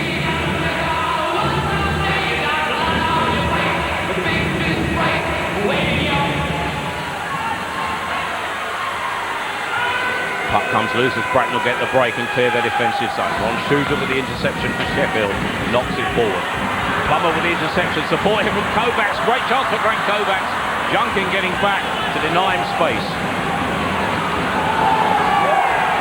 Stewart works hard. Chance here for break at the other end of the offside call. I think we've got a penalty call here from Nigel Boniface, our referee. And it's Frank Kovacs going to the box for hooking to give Bracknell a power play.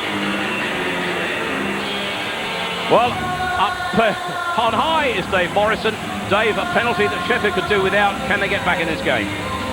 Yeah, they can, but, you know, those are the kind of things that they want to stay away from. You know, they want to keep their legs moving and not take those kind of sticking penalties. I mean, you know, it's a long game.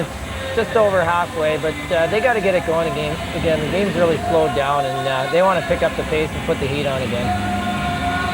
Well, Frankie Kovacs, Davey Morrison mentions got to keep those legs going, and that's so very true. A lot of the times these players, when they're back checking, they feel they can grab onto their man and sort of coast behind them, but that prevents you from keeping those legs moving. I'm afraid there's no easy option to it. If you keep the legs moving, you stay with your man and you create that back check yourself.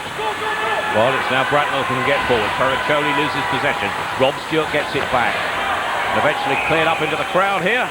Off the stick, I think, of Corey Bolio. By accident, of course, otherwise... Well, there's Smoking Joe Fuyarchuk, and what a job he's done. What experience they rely on, and I know that Jimmy Fuyarchuk certainly uses them very, very much in power play situations, etc., because of the way that he can handle that puck and the experience that he does in specialty team situations. Well, I can tell you that among his scoring in the Express Cup, he's got 16 assists, which is the best record in the competition. That before tonight. This is Fuyarchuk again. This time he loses possession, and that allows Sheffield the man disadvantage to clear the puck up the ice. Chris Brandt in possession behind his own net. Leaves it for Fuyarchuk. Fuyarchuk has Greg Burke on this side. And Greco has to watch it carefully, but this will come the way of Chris Brandt. Brandt knocks it down with his glove.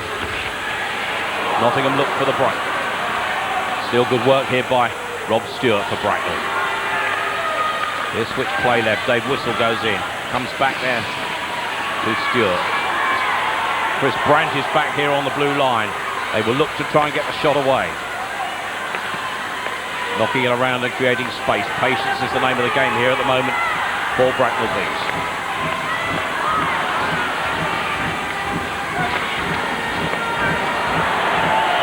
Stewart just holds it in as they put the pressure. Shot from Brandt. Great vicious shot there, just off target. Very similar to Nick Rothwell's analysis earlier on there from Chris Brandt. Mickey Chin on the break, number 13 for Newcastle, for Nottingham, for Sheffield. Held up in the corner here, battling qualities of Chin. Power play clock, 15 seconds remaining as Bracknell get forward. They still keep coming forward. This is Kellerin in possession.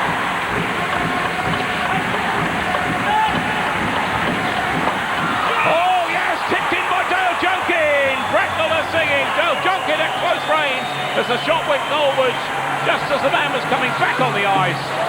Question there for Gordon Wade, but he counts the power play goal. Well, almost like a ping pong ball, but Shane McCosh creates the play.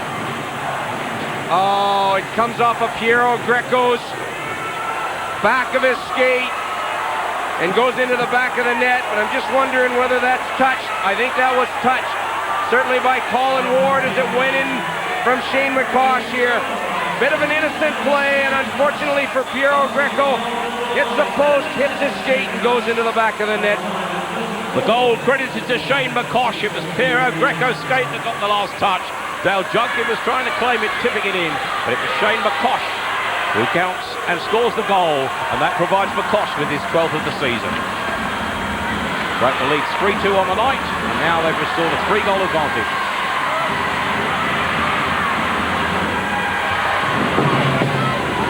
Sheffield will have to battle, and they are. This is Tony Hand. Bosch, boosted by that goal. This is Kelman for Bracknell. Mark Kellerin is number 22. Good stick handling. Bracknell retain possession under pressure. Dump it into the corner. Colin Ward will chase. Knocked around there by Ron Shudra. Courtney on the break. Courtney goes for the shot. Bernard just saw it to tip it away. Well, there was a 2-on-1 situation there, if it could happen, but there was a Bracknell Bees defenseman in between them. Tony Hand creating an opportunity here now, but the break is on. This is Dennis Burke, 13 for Bracknell. Sprays it left. Good work here by his brother Greg. Sheffield get a break here with Frank Kovacs. Kovacs forced wide. It's the backhand shot kicked away. Plummer on the backhand. Good save by Bernard. Sheffield pressure. Eventually Bracknell clearing that zone. Rob Wilson, the Sheffield captain. Certainly seen the flexibility here tonight of Wayne Crawford. Rare opportunity for Jim Fuyarchuk to actually play him up forward, but because he's such a great skater, Tony, you can use the versatility of a guy like that. Well, there he is, Crawford knocking into the corner this time. Wilson clears the danger, and now can Sheffield get the break here? Just under 3.5 minutes remaining in this second period. Bracknell Bees, the visitors on the night, leading by 3 goals to 2. Remember, they've won their last 7 games in all competitions. Well, and you like to keep that streak going. David Longstaff, a good youngster, 30 points this season. Second highest for a British trained player, and there's too many British trained players in this Super League this season. Nonetheless, the guy's got tremendous natural talent. Second only surely in the British players to Tony Hand. Oh, we know the capabilities of Tony Hand. Year in and year out, that guy's always at the top of the scoring charts. He just manages to raise his game so very much. Puck takes a ride out into the benches, and that again will produce a face-off in the Sheffield zone. Well, there's Clyde Toole and Alex Dampier, and they're going to do some thinking during the break, surely, Bob. Well, they really must wonder what they have to do to try and muster something up against this Bracknell Bees side. Now, they've basically tried everything. They've got some big, strong forwards. They're trying to get them into the zone there, try and create some pressure in the offensive zone, but nonetheless, Bracknell are doing a great job of just clearing the territory. Face-off then, in that Sheffield zone. Sheffield win the draw. Priestley can't clear the zone. This is McCall. But he did with that third goal for Bracknell, and quite pleased with that. But now, again, well, it's a good interception in the neutral zone by Dave Whistle to send Sheffield back behind their own goal. And it's Corey Bolio that has to clear it. This is Cranston flicking it on. Priestley in support. Interception from Brandt. One back by Whistle. Brandt on the far side, taken out by Priestley.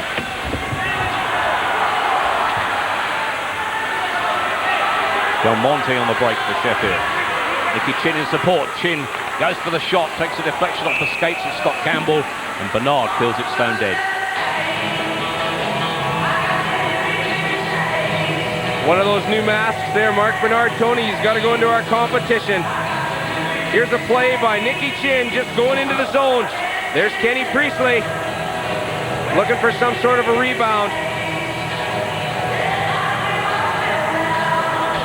Well, with just over 2.5 minutes remaining on the period, what Sheffield wouldn't do for a goal right now.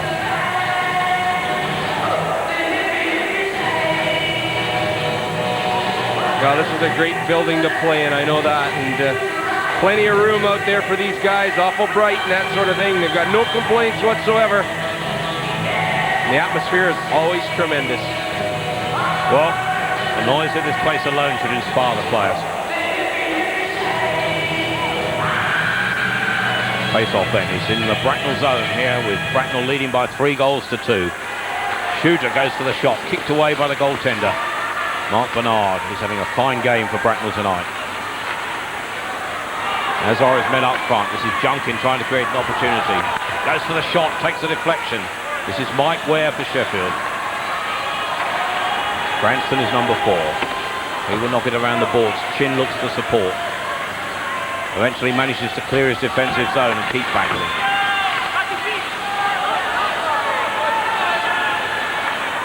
This is Chris Brandt. Beg his pardon, Rob Stewart. Shooter knocks it into the corner. Campbell will chase it back to Bracknell. This is Scott Campbell.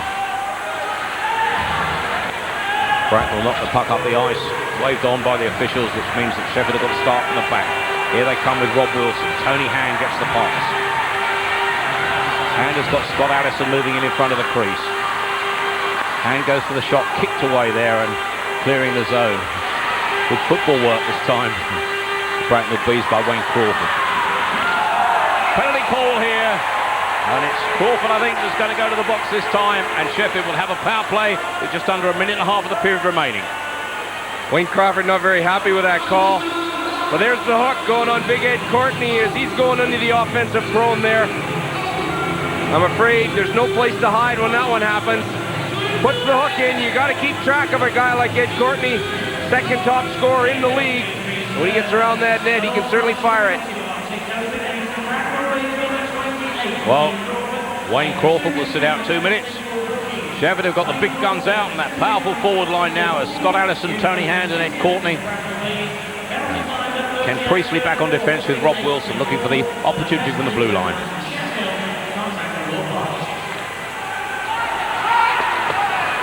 Sheffield looking for clear space as Priestley knocks it down. Still Priestley keeps it in. This is Ed Courtney. Bracknell whack it up the ice this time, knocked away by Greg Burke. On the last power play that Sheffield had, they didn't manage a shot on goal. They'll be hoping to do better this time. 1 minute remaining on the period as Courtney spreads play. Again, Bracknell clear that zone. Priestley shows good skill to win that puck and now sends Rob Wilson away. This is Tony Hand. And looks for support on the edge of the crease. It's gone in! It went in off the skates of the goaltender, Mark Menard there. They're claiming a man was in the crease, but I think Tony Hand was the last attacker to touch it. And certainly Sheffield will be happy with that. It's Sheffield 3, Bracknell 3. Well, you've got to get that puck to the net, and I don't know if it's Big Ed Courtney that gets the last crack at it and touches it. But here's the man that creates the play. Now, Bracknell are playing very, very solid defense. But that puck manages to slip through. And you wonder what happens here. I think Mark Bernard perhaps just loses where that puck is in his feet. And of course, Sheffield get on the scoreboard again. Tony Hand. Well, Courtney's touch was after it was over the line. Hand got the touch before it went in off the skates of the goaltender. And that's the goal on the power play that Sheffield wanted. Well, once again, they come close. It's a goal in the latter stages of the second period, so perhaps they can take a little bit of momentum going into the third. Remember, there's a 2-goal deficit from the first leg, but there's still just over a period to go. Bracknell led 3-1 from the first leg. Here tonight, it's 3-all and still all to play for. Sheffield get the break into the final 10 seconds of the period. Ware will go for the shot, just off target. Bernard picks it up with just seconds to go. Well, I can remember playing with Big Mike Ware, and he used to go onto the offense quite a bit. But nonetheless, there he is, 6'6". He's one of the biggest players in the league. We spoke about this, Tony, didn't we? Between the first periods, a face-off deep in Bracknell territory. The Sheffield Steelers have pulled their goalkeeper. Well, they've gambled on the fact that there isn't time for the puck to get to the other end. It gives them an extra forward, and with just seconds, they've got 6 out skaters now. Sheffield against the 5 of Bracknell and the goalie, and no goalie in the net to our right. And look at the lineup here. Lots of Sheffield Steelers players driving for the net. Only one shooter back, that being Kenny Priestley. Well, they haven't got too much time, as you see from the clock top left. With problems here, the official says, I'll sort this out. Well, there's actually hash marks in these face-off circles, and that's what those players must line up to. If you go across it, you're certainly giving yourself a bit of an advantage, and that's what the other players try and prevent. Shot goes in from Priestley, just off target. It almost worked. The whistle goes to end the period. A highly competitive second period, and there's still all to play for in this game. Remember, it started 2-all, but Shane McCosh got the final touch to put Bracknell 3-2 in front. We then saw a power play goal from Tony Hand to give Sheffield hope. And at the end of the second period, there's all to play for. It's Sheffield Steelers 3, Bracknell Bees 3, and the Bees lead by 2 on aggregate.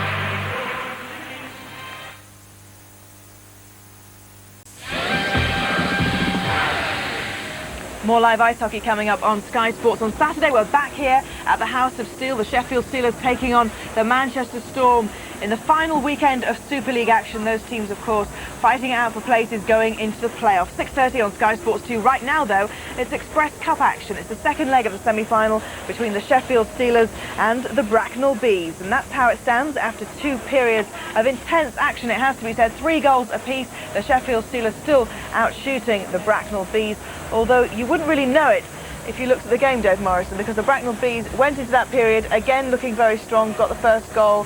The Sheffield Steelers taking a lot of pressure there.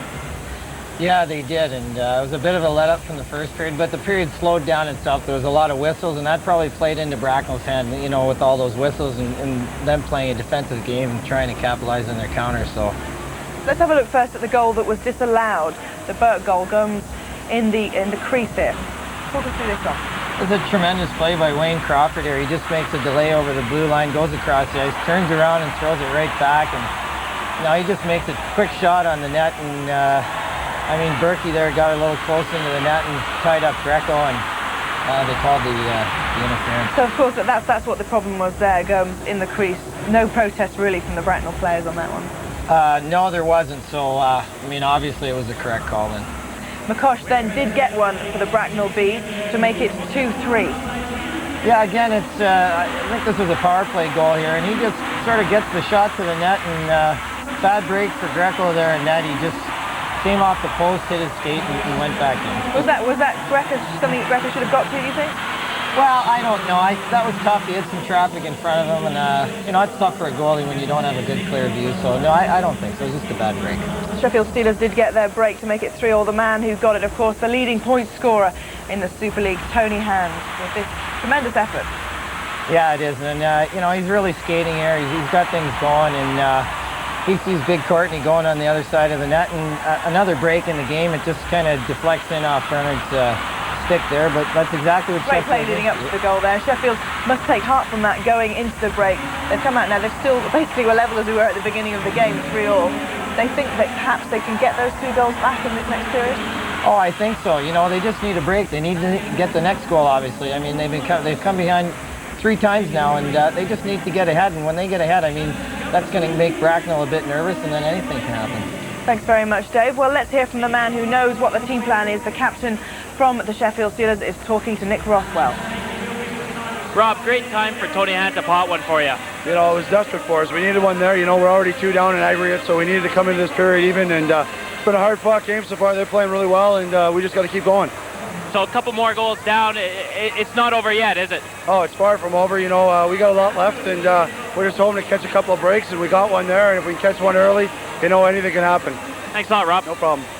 And as we know in ice hockey, 2 goals can come very quickly. And perhaps, Dave, it's actually the Bracknell Bees who've got to be keeping their cool going into this period, because Steelers are going to be up for it. Just 1 period left. The Bees have really got to keep calm, haven't they? Oh, yeah, they do. And they have to really concentrate on their jobs defensively, because you know Sheffield's going to come hard. They're going to come hard, and they're going to come strong right off the hop, because you know, they got to get a goal back, and as I say, once they get that one, it's going to change the game. Psychologically, put themselves ahead, it's a different game, isn't it? Well, that's it. I mean, and if Bracknell scores, they're right back to 0 again. They'll be behind 3 goals, and that's real tough. So they definitely want to work on getting that next one. For an early goal from the Sheffield Steelers to keep them in it. Well, let's have a look at what's going up in Scotland. The Scottish Eagles, of course, in action against the Nottingham Panthers in the second leg of their semi-final. I understand it's been goals aplenty in the second period. Let's hear from Kevin McCroskey. The Eagles extended their lead after just 1:27 of the second session as Carrie Biet broke away on a short-handed play to find Scott O'Connor's top corner. That one made it 4-2. And Biet's second of the night at 29:01, forcing home from close in, extended the gap further. Panthers' defence looked vulnerable at this point, and just 58 seconds later, John Parko drove one home to put the Super League champions 6 ahead. At 36:48, O'Connor was left exposed again as Sam Gallo went one-on-one, the home favourite netting at the second attempt to leave the scoreline drag into the third period. Air Scottish Eagles 7, Nottingham Panthers 2. So barring a disaster, it looks like the Air Scottish Eagles are heading towards their third piece of silverware of the season. We don't know yet who's going to meet them there. We don't know yet, of course, that it's Ayr, but they've got a magnificent lead up there in Scotland. Well, the teams are battling for a place in the final of the Express Cup, and it's a game that you can go see live. We've got a fabulous competition with a tremendous prize for you. It's a VIP package altogether. You'll be invited to hospitality to meet the teams. We'll give you overnight accommodation at the event hotel with £100 towards travel expenses. And all you have to do is tell us, who did the Sheffield Steelers beat in last season's playoff final? Who did the Sheffield Steelers beat in last season's playoff final? Was it A, the Ayr Scottish Eagles, B, the Cardiff Devils, or C, the Nottingham Panthers? Phone the ice hockey competition line with your answer.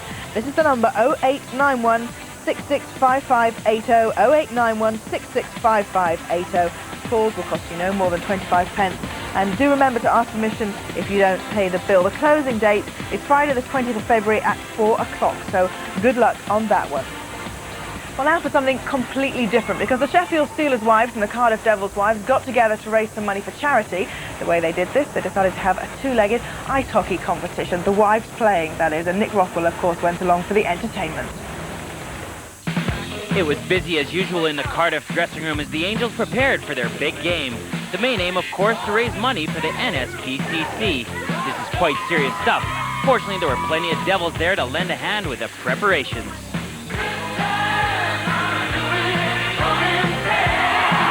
A near-capacity crowd turned up, and ex-Welsh rugby international Jonathan Davies dropped the puck, and they were off.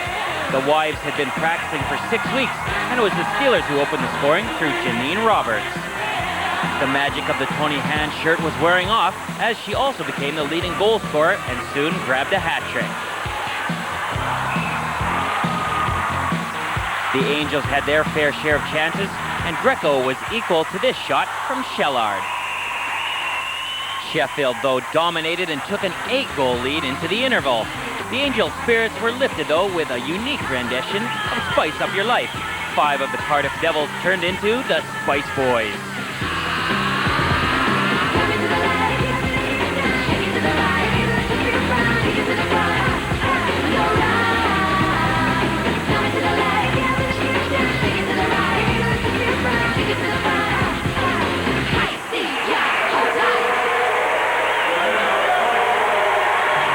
And it was time to get back to work in the second period for Shannon Hope, the PA.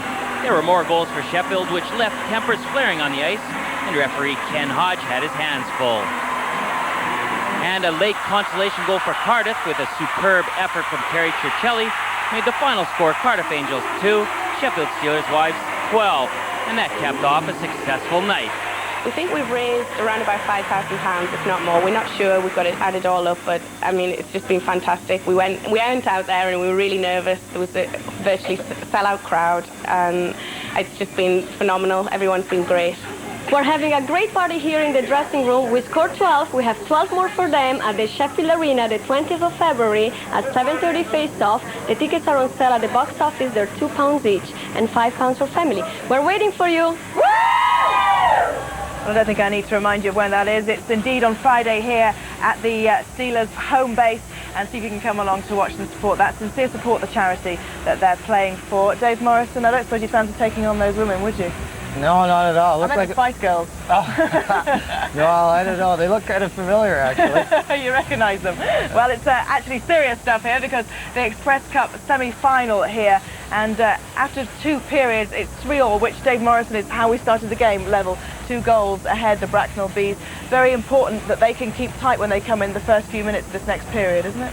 Yeah, it is. The first 5 to 10 minutes are crucial for the Bees, because you know the Steelers are going to come at them hard. They're going to dump the puck, they're going to bump, they're going to grind, they're going to get the puck to the net every chance they can, and they're just going to crash it and try and get that thing in somehow. But that's why the Bees are just going to have to play smart and strong and just positionally and just get the puck out when they can. Thanks very much, Dave. Well, the third period is indeed coming up here at the Sheffield Steelers home ice pad. The Sheffield Steelers fans know their ice hockey. They're coming out tonight to support their team, hoping they can make it to the final of the Express Cup. This is the goal that made it 3-3. Tony Hand, the leading point scorer in the Super League, getting that one. Let's see if we can get more after the break.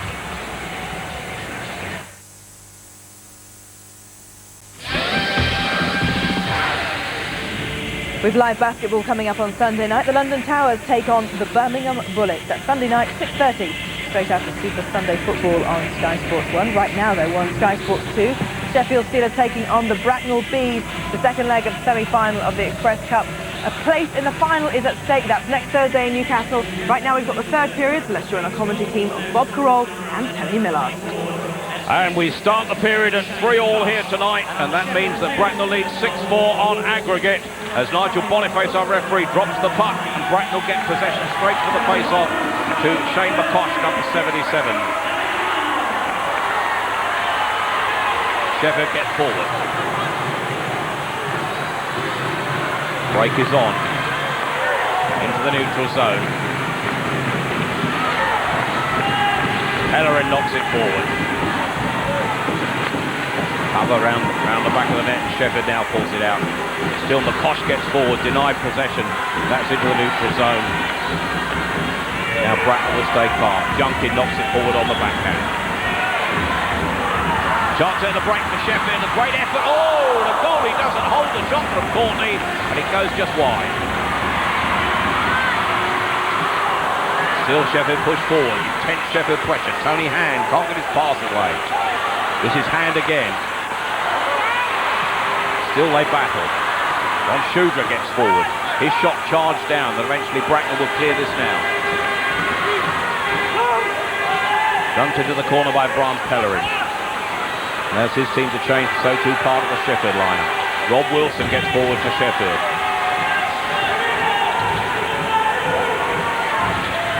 Chris Kelland in possession behind his own net for Sheffield. Sheffield will now break. Cover from Cote. One back for Sheffield, this time by Kelland getting forward. We got a tight offside call there. A chance to tell you that there has been a change on the official awarding of the third Bracknell goal, and that has gone to Colin Ward, who got a tip in on McCosh's shot, which is actually what the man alongside me, Bob Carroll, said as it happened. Well, I remember us seeing the one angle on it, Tony, and although I don't know if it was touched very much, I honestly felt that that puck was a bit redirected, and I think that's what maybe threw Piero Greco off a little bit as well. Nonetheless, you get lucky sometimes, don't you? To give Colin Ward his 17th goal of the season. But now the face-off just outside the Bracknell defensive zone. Remember, in the final period here, it's tied up on the night 3-3, but still Bracknell on aggregate in this Express Cup semi-final lead by 2 goals. Remember, they led 3-1 in the first leg. Bracknell in possession and now in the Sheffield zone, but Sheffield will break it. Good forechecking though by Bracknell to deny possession. This is Chris Kelland. Nicky Ching finding well here. Cranston gets forward, shot charged down and Bracknell clear the zone. Chris Brandt knocks it forward.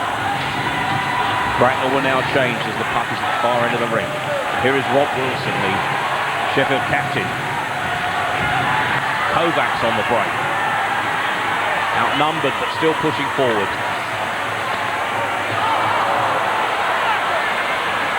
Big hit, Longstaff and Gomes collide. Longstaff flicks it sideways with his hand and the officials say, well, that's not fair. And Nigel Boniface, the referee, these two lines will have to step into a little confrontation. Moving that puck forward here. Here's a bit of confrontation between Tom Gomes and David Longstaff, but you see the puck being moved forward with his glove to Frankie Kovacs, and the referee blows that play down. The face-off taken outside that Bracknell defensive zone because it was the Sheffield man David Longstaff who unfairly used his glove on that one. And that's the hard part about the play, is of course, you know, you lose that offensive zone advantage the Sheffield Steelers wanted as a result of moving that puck forward with your glove. But they hit back now as they force forward. Scott Campbell pushed back. But now the break is on for Greg Burke. Gomes is chasing this, watched around the boards by the goaltender Piero Greco. Gomes battles for it. This is Corey Bolio for Sheffield. Good stick work by Longstaff. Good passing, puck ducked into the corner there by Priestley. It's going to be chased by Kovacs. Bernard, the goaltender, tries to clear his zone. Priestley gets it back. Good interception this time from Scott Campbell. He sets the breakaway here now. Chance on the far side for Gomes. Goaltender reads it well, and the second time. Gomes goes for the shot on the turn this time. The shot going in from Dennis Burke. Sheffield having to defend well there. Well, Sheffield very, very lucky to get out of that one without a goal scored against them. 3 cracks they had at Piero Greco, and some huge saves by the Italian-Canadian to keep the Steelers in this game. This is the Kosh on the break for Bracknell. The longer they can hold it like this or improve upon it, the better their chances of making the semi-final. But Sheffield will want a goal fairly quickly. Still with Bracknell pushing forward. Greco watches that carefully by. This is Courtney, number 27 for Sheffield. Loses it to Kelman. Good poke check away by Ron Shooter getting back to cover. This is Courtney again on the break. He can skate. So too can this man on the far side, Scott Allison. Pellerin with the interception. Clears the danger beyond the neutral zone.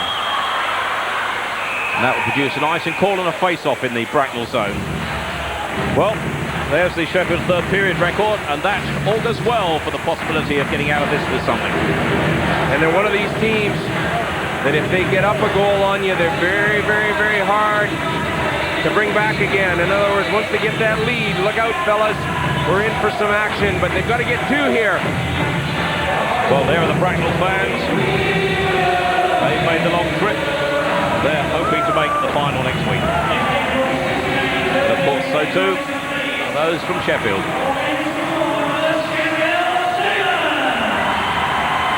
The atmosphere here.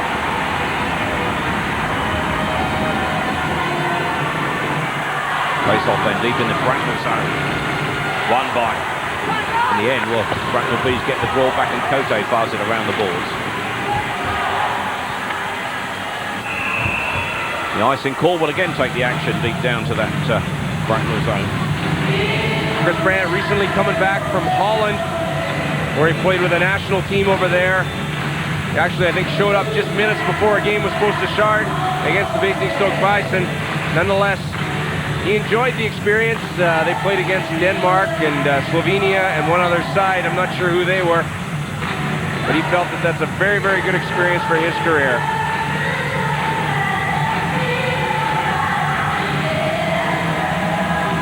Sheffield pushing forward here. Nicky Chin can't get possession. Squeezed off it here. Fuyarchuk battles. Fuyarchuk still battles, but Wilson and Brandt are going to chase this. Wilson gets there first. Eventually holds off the challenge. 17 for Sheffield is Dion Del Monte. The Bracknell interception again. Rob Wilson is the Sheffield captain. Knocking it towards the neutral zone. Del Monte will chase. Cote gets there first. He takes Cote into the balls. Still the Bracknell man comes out. Fuyarchuk now in possession. Has Brandt away to his left. Pellerin skating forward. Well, it went off the post. It wasn't Pellerin. In fact, it was Dave Whistle. He's come close twice tonight. Cote trying to clear the danger. Chin battling for Sheffield. Goes in. All his strength to try and win the puck. Gets it back now with his feet. Looks for the tripping call. Appeals in vain to the referee as Brandt breaks with Bracknell. Back off the plexiglass, and we're going to get a penalty call here, I think. Well, I think we got Kenny Priestley heading to the penalty box there. He was caught deep in the zone there. He had to come back in a very, very defensive capacity. Coming back, he's unhappy with that because he felt that he had his man all the way.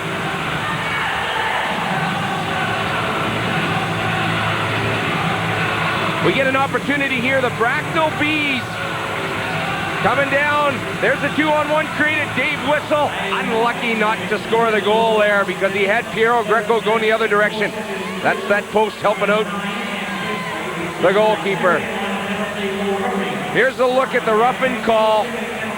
Or is it? No, that's Nicky Chin coming out of the zone there, and he gets tripped up. But it leads to Kenny Priestley having to pick his man up.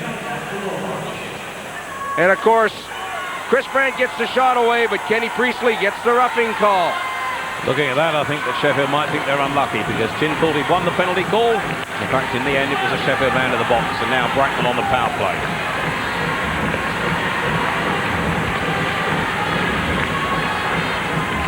Sheffield breaking short-handed chance here though. This is Junkin gets forward. Junkin with the shot just on target. Kovacs will take his time for Sheffield on the penalty kill. He's caught in the neutral zone.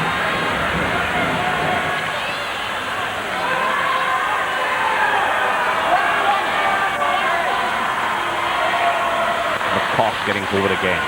Junkin fires it in.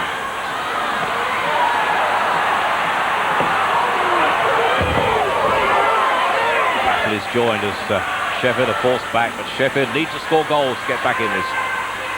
This is Crawford. Forces it backhand pass to Junkin. Crawford can't get the shot away. This is Junkin again.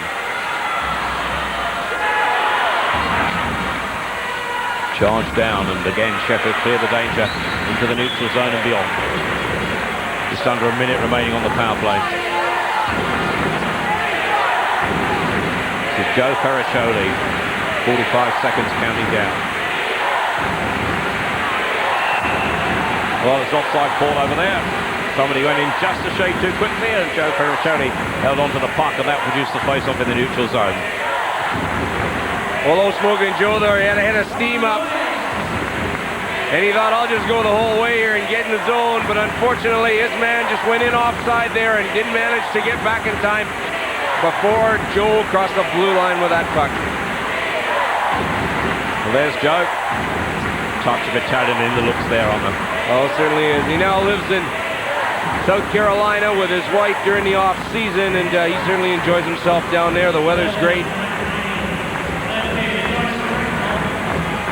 Joe Fuyarchuk leading in the assist records this season in the Express Cup.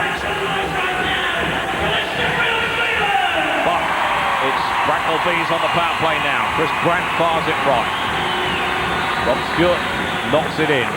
Dave Whistle will chase. The danger is cleared for Sheffield by knocking the puck right up the ice by Rob Wilson.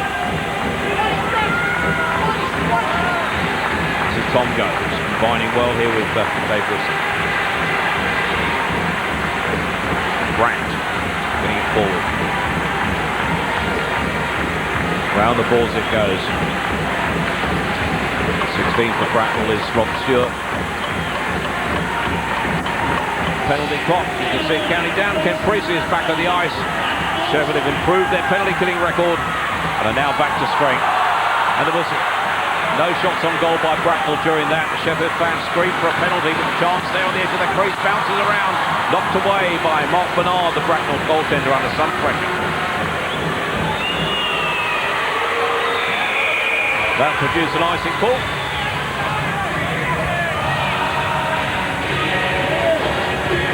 Alex Dampier, he knows time's running out.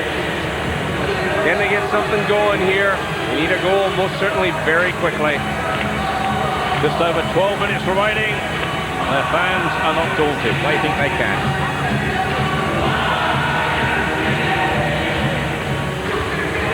Well, half term for the kids. Doesn't matter if they're late tonight, does it?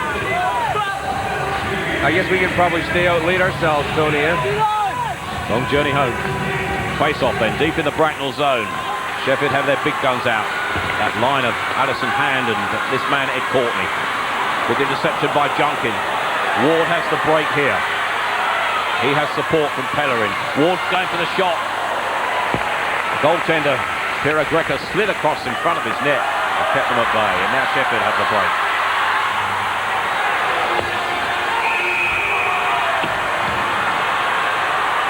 Well, far into the ring. Brian Pellerin has to pick up his pieces. We had a bit of a confrontation down there at that end with Kenny Priestley. There's a good look at it. I guess Kenny won that battle. I don't know if he's won the war or not, but he certainly won that battle. He's the one that has the cup tonight. Alex Dampier looking at the clock. Most of the fans are here. 11 minutes and 42 seconds. Well, I've seen times before where Alex Dampier and his teams from previous have certainly pulled it out of the hoop, so there's still some time left yet.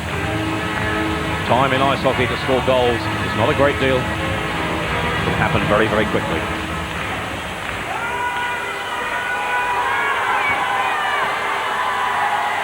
Face off then.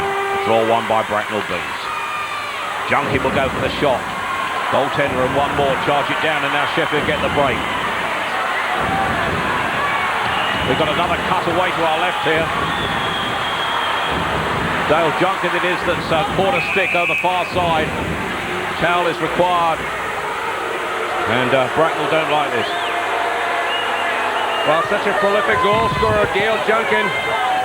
He's taken an errant high stick as well. You can see him go into the dressing room for medical attention. Players driving for the net here. This was straight off the draw. And that looks like an errant high stick as Junkin just went for the net, hoping to pick up some form of a rebound. But he knows he's cut, and away he goes.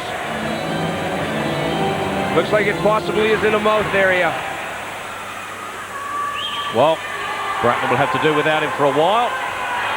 The face-off deep in their zone now. The bits and pieces cleared up away to our left. Piro Greco has received some attention to his hit. Back here is where it's going to count.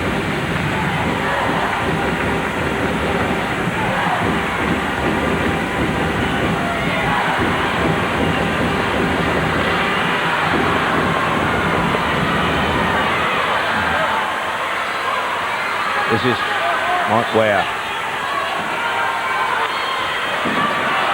Chance for the break here. Bernard has to come out. He failed to. Whoa! Courtney had a great opportunity. The goaltender stranded at the empty net, but the angle was tight. Well, I can tell you, Ed Courtney, certainly one of the prolific goal scorers in the Super League this season. He's the last guy I'd want to give an opportunity like that, but that puck caught bouncing. And off the stick of Ed Courtney.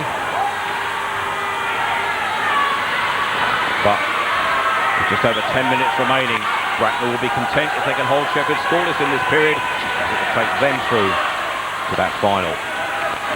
Sheffield will still back. This is Nicky Chin for Sheffield.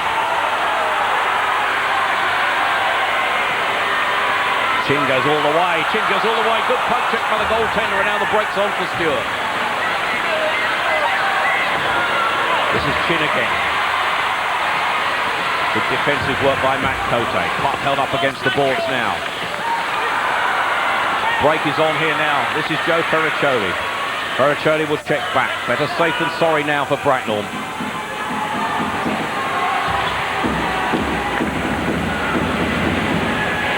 Into the neutral zone, but Ferriccioli knocks it back. Brandt's got the break. Chris Brandt's got the chance. And Chris Brandt just wide of Greco's left-hand post. Brandt again with a shot. Charged there, well, it takes a ricochet there off the plexiglass and back down onto the ice. And Cote just inside his own defensive zone. Bracknell content to funnel back and absorb pressure now. Yeah, defensive hockey will be the order of the day for the Bracknell Bees, won't it? They don't have to do anything fancy whatsoever. They just got to make sure that they do their job in their own zone. Again, they break it up, Lacoste.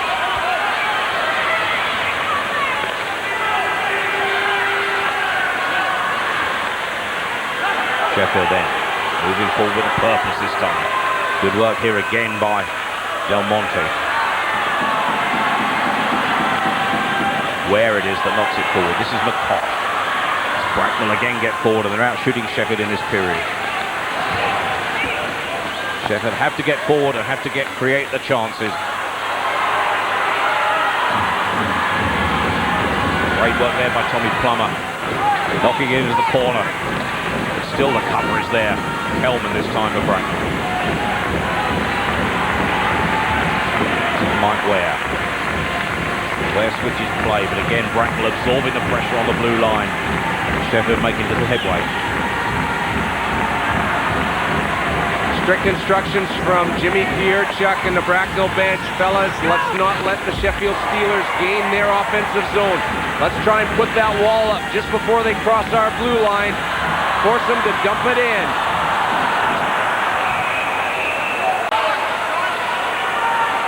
Well, going to get an icing call here, and the action will go back down into the Sheffield defensive zone.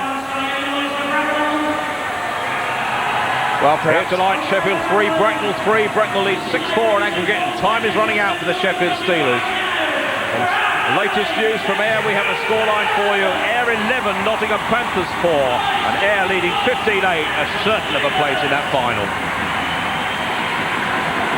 But here, still Sheffield have a chance.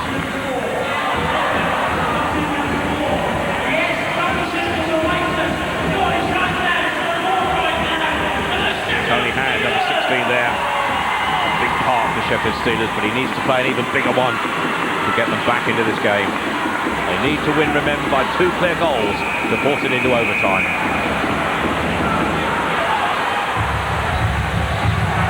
Well, we can go ringside for news on Dale Junkin from Nick Rothwell. Yeah, guys, I was just down in the room with the doc and Dale, and he's got 1 stitch on the inside of his lip and 4 on the outside. It's bleeding quite a bit, but the doc, he's given some anesthetic and he's stitching them all up, and he might run out of thread tonight the way he's going. Well, our blood bank reporter tonight, Nick Rothwell, is in the thick of it down there. Well, there certainly has been some high sticks, and I think we have to say that they have been accidental. No one likes to take a stick in the face, and no one certainly likes to give one. Well, we've got another high sticks call here, but we'll take the action down the rink. As referee Nigel Boniface instructs them to take it down there. But, well, Alex Dampier, what can he and Clyde Toole do now, Bob, to try and change this? Well, they've got to try and get that puck deep into Bracknell territory, Tony, and, you know, try and create some opportunity down there. I expect to see a little bit more opportunity from the line of Tony Hand, Allison, and Ed Courtney. Look for their little bit more ice time off of them, because they're the guys that do create a big offensive presence for the Sheffield Steelers. Sheffield Steelers 3, Bracknell Bees 3, but remember, Bracknell Bees lead on aggregate because they came here with a 2-goal advantage. In the other semi-final, that 11 goals scored by Ayr tonight is the highest total of goals by a Super League side this season. Bracknell fans have made the journey worthwhile. Well, it's a lot easier to take a ride up and down the road if you know that your team's winning, but I think they've had a pretty good time here tonight. Not so happy for the Yorkshire faces. Funny how you can read a scoreline on a face, eh? It's 3-3 here tonight, though.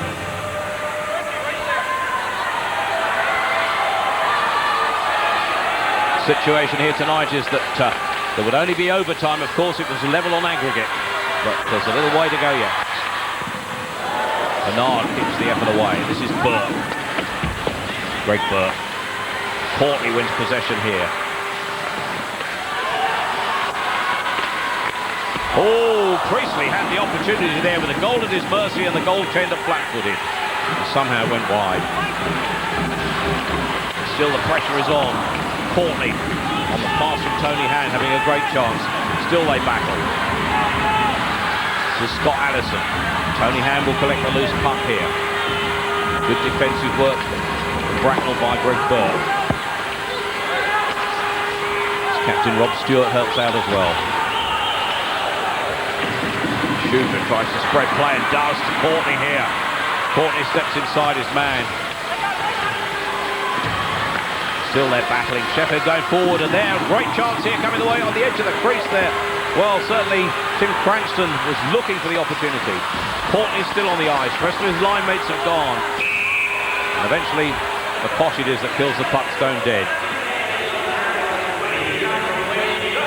Plenty of offensive pressure by the Sheffield Steelers, but the puck just isn't bouncing well enough for them to get that clear shot away. There you see it, all kinds of action, but the thing about it is the Bracknell Bees are back and forth. They're not going to get outnumbered in the zone there. Of course, the easy cover-up on the short side, Scotty Campbell being the man.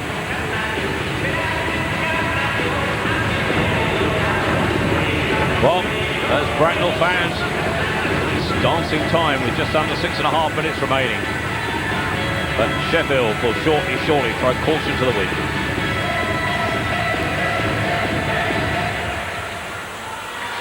Ware with the shot, takes a deflection off the skates of Cranston. Cranston thinks he's held on the edge of the crease there by Matt Cote. He in turn, well, there's a little bit of rust up breaking out. Cranston and Cote battling on the edge of the crease as the puck goes round and round in circles around them. Cranston takes a big hit from Cote. Last thing Sheffield want at the moment is a penalty. Dave Whistle provides the break for Brandt. Good check by Nicky Chin. Purposeful skating now by Ware. The back of the metalwork there, it rebounds to Nicky Chin. Chin's holding it up against the boards. Eventually the puck comes loose here now.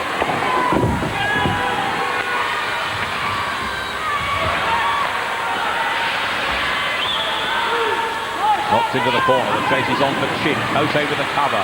Chin with the strength, regains possession. Cote picks it up with his skates and sprays it out of that zone. And a big hit there, laying down on the right-hand side there, and it's Tommy Plummer that's taken a bash, and Plummer is going to take a while to recover from this. Tommy Plummer, he's down on the ice, and I think that's his back. But he goes in for a big hit here on Matt Cote. Matt Cote goes down. Tommy Plummer goes head first into the boards. Oh, that can be a serious one. He's still moving. I suppose that's a positive note on that, but nonetheless, very, very serious, I'm sure. Well, he went head first for the boards on that one. Well, we've a chance to look at the goals so far, while hopefully Tommy Plummer recovers. Grant Pellerin it was from close range that put the Bracknell Bees in front. The equaliser, a cracking goal from Ken Priestley. The lead for Bracknell was restored again by Pellerin. But Cranston made it 2-2 to end the first period. Colin Ward with the deflection of McCosh's shot made it 3-2 to Bracknell. Tony Hand it was, with the help of the skater Bernard, that made it 3-3. That's how it stands at the moment. We're in the third period. We're looking for the first goal in this period, and still Sheffield need to score at least 2 to force this game into overtime. Well, Tommy Plummer up on his feet. I see a stretcher coming onto the ice from the other end. Here's the look at it, though. Head first into the barrier. Now you know why the players, the officials, everybody else doesn't like a hit from behind going into the barriers, because it creates the same situation.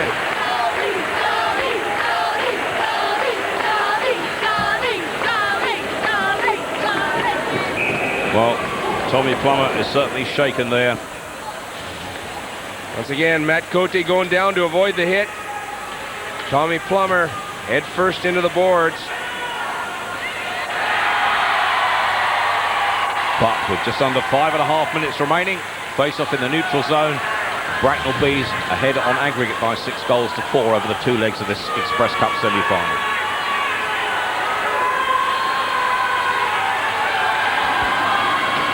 Plenty of stoppages at the moment.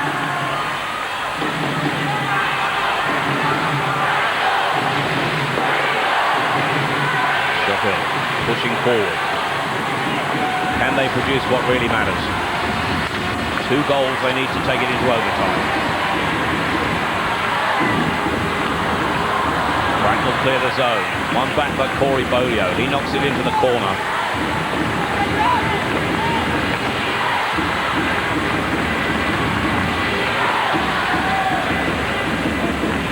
Into the corner it goes. Goaltender Greco has to watch this carefully. Sheffield go for the break. This is Longstaff. Down here, no penalty call. The Sheffield fans think there should have been one there. Longstaff lost his hat. Lost his helmet. Well, Rob Wilson's going over to see the referee to make his point. Well, there's the haul down. Todd Kelman on David Longstaff. As you say, we've got the opportunity to have a look at replay. But Longstaff able and willing for all the moves that he can make, and he certainly gets around Kelman on this particular play. But Nigel Boniface doesn't put the old arm in the air, so no call on the play. Well, Bob, one gets the feeling, had you been referee, you'd have blown for that, wouldn't you? How can I say that one, Tony? No comment for the press. Action back here. This is Stewart with a shot for Bracknell. Good save by Piero Greco. This is Ed Courtney on the break.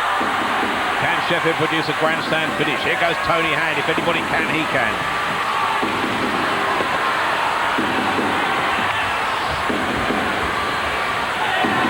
Hand denied possession. Loose puck collected by Scott Allison. Gets at the edge of the crease. Shot just off target for Wilson. Storming forward, and Bracknell clear this into the neutral zone. Man-to-man coverage by the Bracknell Bees on the Sheffield Steelers once they get into offensive territory. So that's great when you're in down low, but it's a little bit more difficult when you're up high and you're trying to watch these defensemen because they move in and out of the play. All they did there, Rob Wilson got forward, and it's from him that Bernard made the save. Rob Wilson frequently goes forward. He's got some offensive capabilities. Unfortunately, not in a very great position and in amongst traffic to get that shot away. Well, just under 4 minutes remaining now for Sheffield to produce 2 goals to take this game into overtime.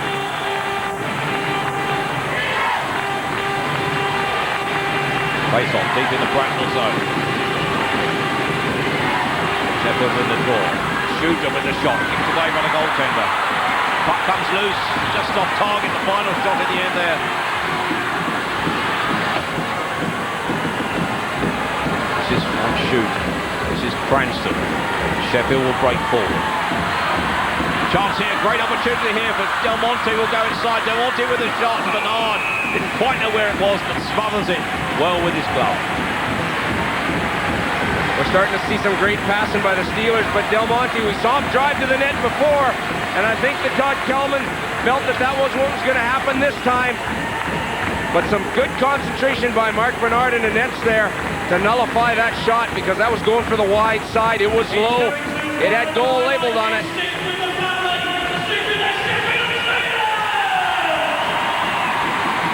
Three and a half minutes remaining. Sheffield need 2 goals to stay in the Express Cup.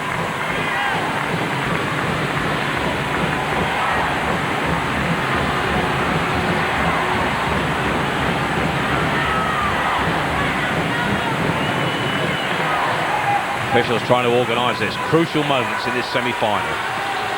Sheffield needed to win the draw. Chris Brandt manages to get the break here, supported by Dave Whistle. Brandt skates forward. This is Nicky Chin.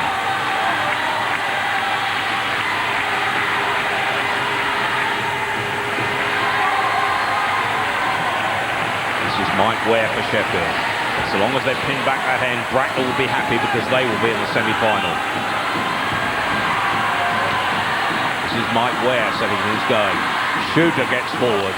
Good interception by Cote, but Ware keeps going. Del Monte's on this side. This is Del Monte for Sheffield. No support on the blue line as they sling men into the area in front of goal. Chin can't win it. Mike Ware knocks it forward. Still Ware keeps going. Ware can't keep it in. They've got to start all over again.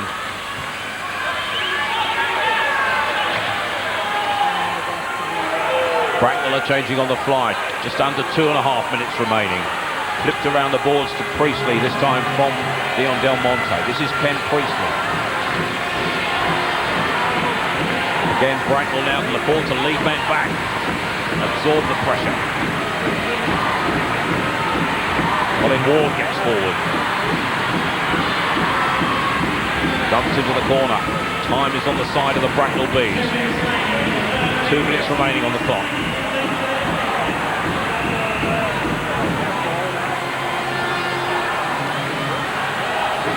Well, it will need a near miracle now for Sheffield to get through, but in just under 2 minutes, we can see goalies off and all sorts of things in a moment. There's Frankie Kovacs looking in anticipation. He'll be one of the guys that they get out there because we know what sort of a physical presence he has once the puck gets into the offensive zone. He's big and strong in the corners, and he creates opportunity that way. Well, Sheffield Steelers will need all their fighting qualities in these final couple of minutes to try and... They have to score twice, remember, to take this into overtime. If they don't, it's Bracknell through to that final next Thursday. At the moment, it looks very much as if it'll be the Air Scottish Eagles they'll be facing. But here comes Sheffield.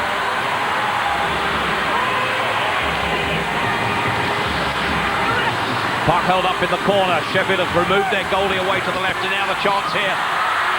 Goal, puck kick forward, puck comes loose, still Sheffield push forward. This is Courtney around the boards. This is Tony Hand. Chance on the edge of the crease, yes! Rob Wilson! Wilson, the captain, has scored a goal with his goalie off. The gamble worked for the second time. Sheffield know what they're doing. The gamble has worked, and with 1 minute and a half remaining, Sheffield have a chance. Well, Rob Wilson, he possesses big and good hands in front of the net, and that's one of the reasons why they've got him there. He scores the goal to make a very interesting finish to this game. But Sheffield just basically outnumber the Steelers deep in the zone. Rob Wilson parks himself in front of that net there, and that would have been instructions by the coach. Unfortunately, you're not going to move a big guy like that from the slot area. Well, so many times we've seen the removal of the goaltender backfiring on a team, but Alex Dampier and Clyde Toole have made it work here tonight. And with 91 seconds remaining, could Sheffield take this into overtime? Well, they've got Piero Greco back in the nets now. But as soon as that puck gets into the offensive zone of the Sheffield Steelers, Piero Greco will leave the net again. He's left the net again to our left, but Bracknell this time had possession.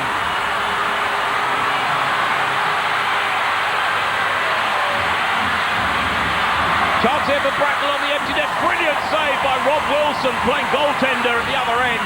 And now the break is on again for Sheffield. The stadium has come alive. This is Tony Hand knocking into the corner. The chase is on. Can they produce something? Halloran gets possession. Bracknell hold the puck up. They get the break and clear it right up the ice and produce an icing call. They haven't. Away's come Sheffield now. Permacholi with the interception. He's got an empty net in front of him. There's an empty net goal here. Bracknell are through. Chris Brent it is with the empty net goal at the other end. This time the gamble has failed. And with 42 seconds remaining, Bracknell are surely in the final. Well, the Sheffield Steelers felt that there was going to be an icing call here. It didn't end up happening. And of course, this creates the opportunity for Chris Brent to score on an empty net, the turnover being there. But it was the dump by the Bees that Sheffield felt that there should have been an icing call made on. Chris Brent scores the empty net goal. Jimmy Fuyarchuk breathes a breath of fresh air. Away to our left, the goalie, Piero Greco, comes back disconsolately into his net. Nicky Chin gets the break. Cranston it is, tries to hold the puck up. Still Sheffield are battling. Nicky Chin created the opening. Chin loses possession. Cote takes it into the corner.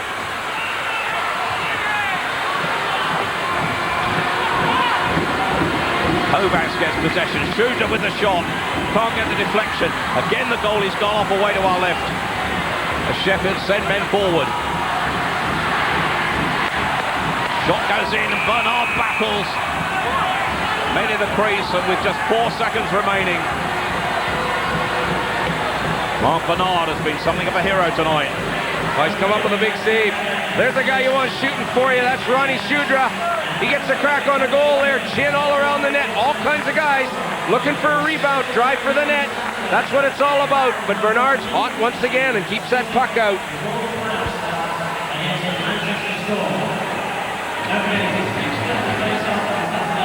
Face off with 4 seconds remaining now here.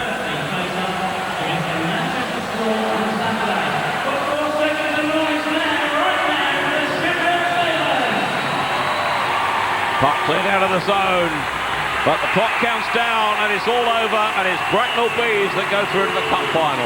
It ended 4-4 on the night, but with Bracknell Bees leading 3-1 from the first leg, they went through. 2 goals from Grant Pellerin in the first period, Colin Ward, and then an empty net goal from Chris Brent counted for Bracknell. But Sheffield battled all the way. Ken Priestley with a cracker got them underway. Tim Cranston, Tony Hand and Rob Wilson followed up. Sporting spirit from both teams here. But there are the figures, and we could join the Bracknell coach, Jim Fuyarchuk, who's with Nick Rothwell. Jim, the Bracknell Bees in their first major final. It's great, especially when you can beat a team like Sheffield. I mean, they've had so much success, and these guys know how to win. You can see the pressure they put on us the entire game, not only late in the game, but the entire game. To come away with a draw, and obviously the right to go to the final is It's a pretty sweet feeling, I can tell you that. For me, this game was summed up when I see Dale Junkin going off, getting stitched up, and he actually ran back on the ice when he was ready, when he was stitched up. You know, we've got our guys believing and playing with a lot of confidence, and they want to win. Like, we realize that the odds are pretty tough for us, but that don't matter. We're here to play, and we're here to win, and, you know, we're here to upset some people, too. And Mark Bernard, again, solid in between the pipes. Yeah, really solid. Mark's a real competitor. You know, he comes to play, and, I mean, you can count on him because he's really fiery. In games like this, he thrives on. He's been with championship teams before, and he knows what it's all about. So a guy like that you can count on. Thanks a lot, Jim. Congratulations. Thanks very much. So well done to Jim Fuyarchuk and his Bracknell Bees. They've absorbed a lot of pressure here, haven't they, Dave Morrison? And you've got to admire them for that, because Sheffield really came at them in that period. Yeah, well, they're gaining that championship experience in a game like that. They really played tough. They played smart, good defensive, and you can only congratulate them on their hard work and success to this point. A big night in their history, of course, their first ever final, and we perhaps thought that the experience that the Sheffield Steelers have had in recent years might be enough, but this could be a turning point in their history, couldn't it, Bracknell? Yeah, it could. I mean, and they're going to go in facing Ayr in Newcastle with a lot of confidence and basically nothing to lose, because I mean, Ayr's pretty much won everything there is to be won till this point, and you know, for Bracknell, it's going to be a fun experience for them now. And as you pointed out, in fact, Bracknell did get a result over on live on Sky Sports back in November, so that's going to be an interesting game. Well, let's have a look at the results of the evening. Of course, we know the one here. Sheffield 4, Bracknell 4. Bracknell winning 7-5 on aggregate. It was goals aplenty up in Scotland. The Ayr Scottish Eagles beating Nottingham 12-4 on the night, 16-8 on aggregate. Now Nick Rothwell is down rinkside with some more interviews. Alex, great effort from the boys, just not quite enough. No, that's probably one of the hardest work games we've done all year, from start to finish, and you know, we just didn't put the puck in the net. That's bottom line. You got to do that. And of course, now it's the playoffs for you guys. Yeah, you know, the rest of us sit around, watch Ayr and Bracknell fight it out next week. But you know, we've been working real hard for the last few weeks. I'm confident in the playoffs. I just hope for the best. Best of luck to Bracknell. Thanks a lot, Alex. Thank you very much. Dave Morrison, of course, it's not the playoffs next for you guys, because you're facing them on Saturday, aren't you? Looking forward to that game? Oh yeah, we are. I mean, it's a bragging rights cup every time you play against Sheffield, Manchester and Sheffield. So yeah, it's important for us. We want second place. You want second place, you deserve second place. Had a good season, Manchester, haven't you? Yeah, I mean, we're happy. Obviously, it's not exactly what we wanted, but till this point, yeah, I think we can be happy, and we can go into the playoffs with a confident feeling. And looking ahead to the playoffs yourself, it doesn't really make much difference, does it, anyway, which one you finish second and third, so you just want to not avoid playing Ayr too early. No, I mean, the dream would be obviously to play Ayr in the final, but you know, we've got a lot of tough competition in between then, and they do as well. So you know, it's not over till it's over. Thanks very much, Dave. Well, coming up on Sky Sports on Saturday, that game, as we were talking about, the Sheffield Steelers taking on the Manchester Storm. It's the last weekend of the Super League. Then next Thursday, we're live in Newcastle, 8 o'clock. The Bracknell Bees in their first ever final, taking on the Ayr Scottish Eagles, going for their third piece of silverware of the season. It's going to be a fantastic evening up there in Newcastle. 8 o'clock will be on that one. This evening, though, we've seen the Bracknell Bees make their first ever final. As I've said, it was a great game against the Sheffield Steelers. We'll see you next time on Ice Hockey Live. Bye.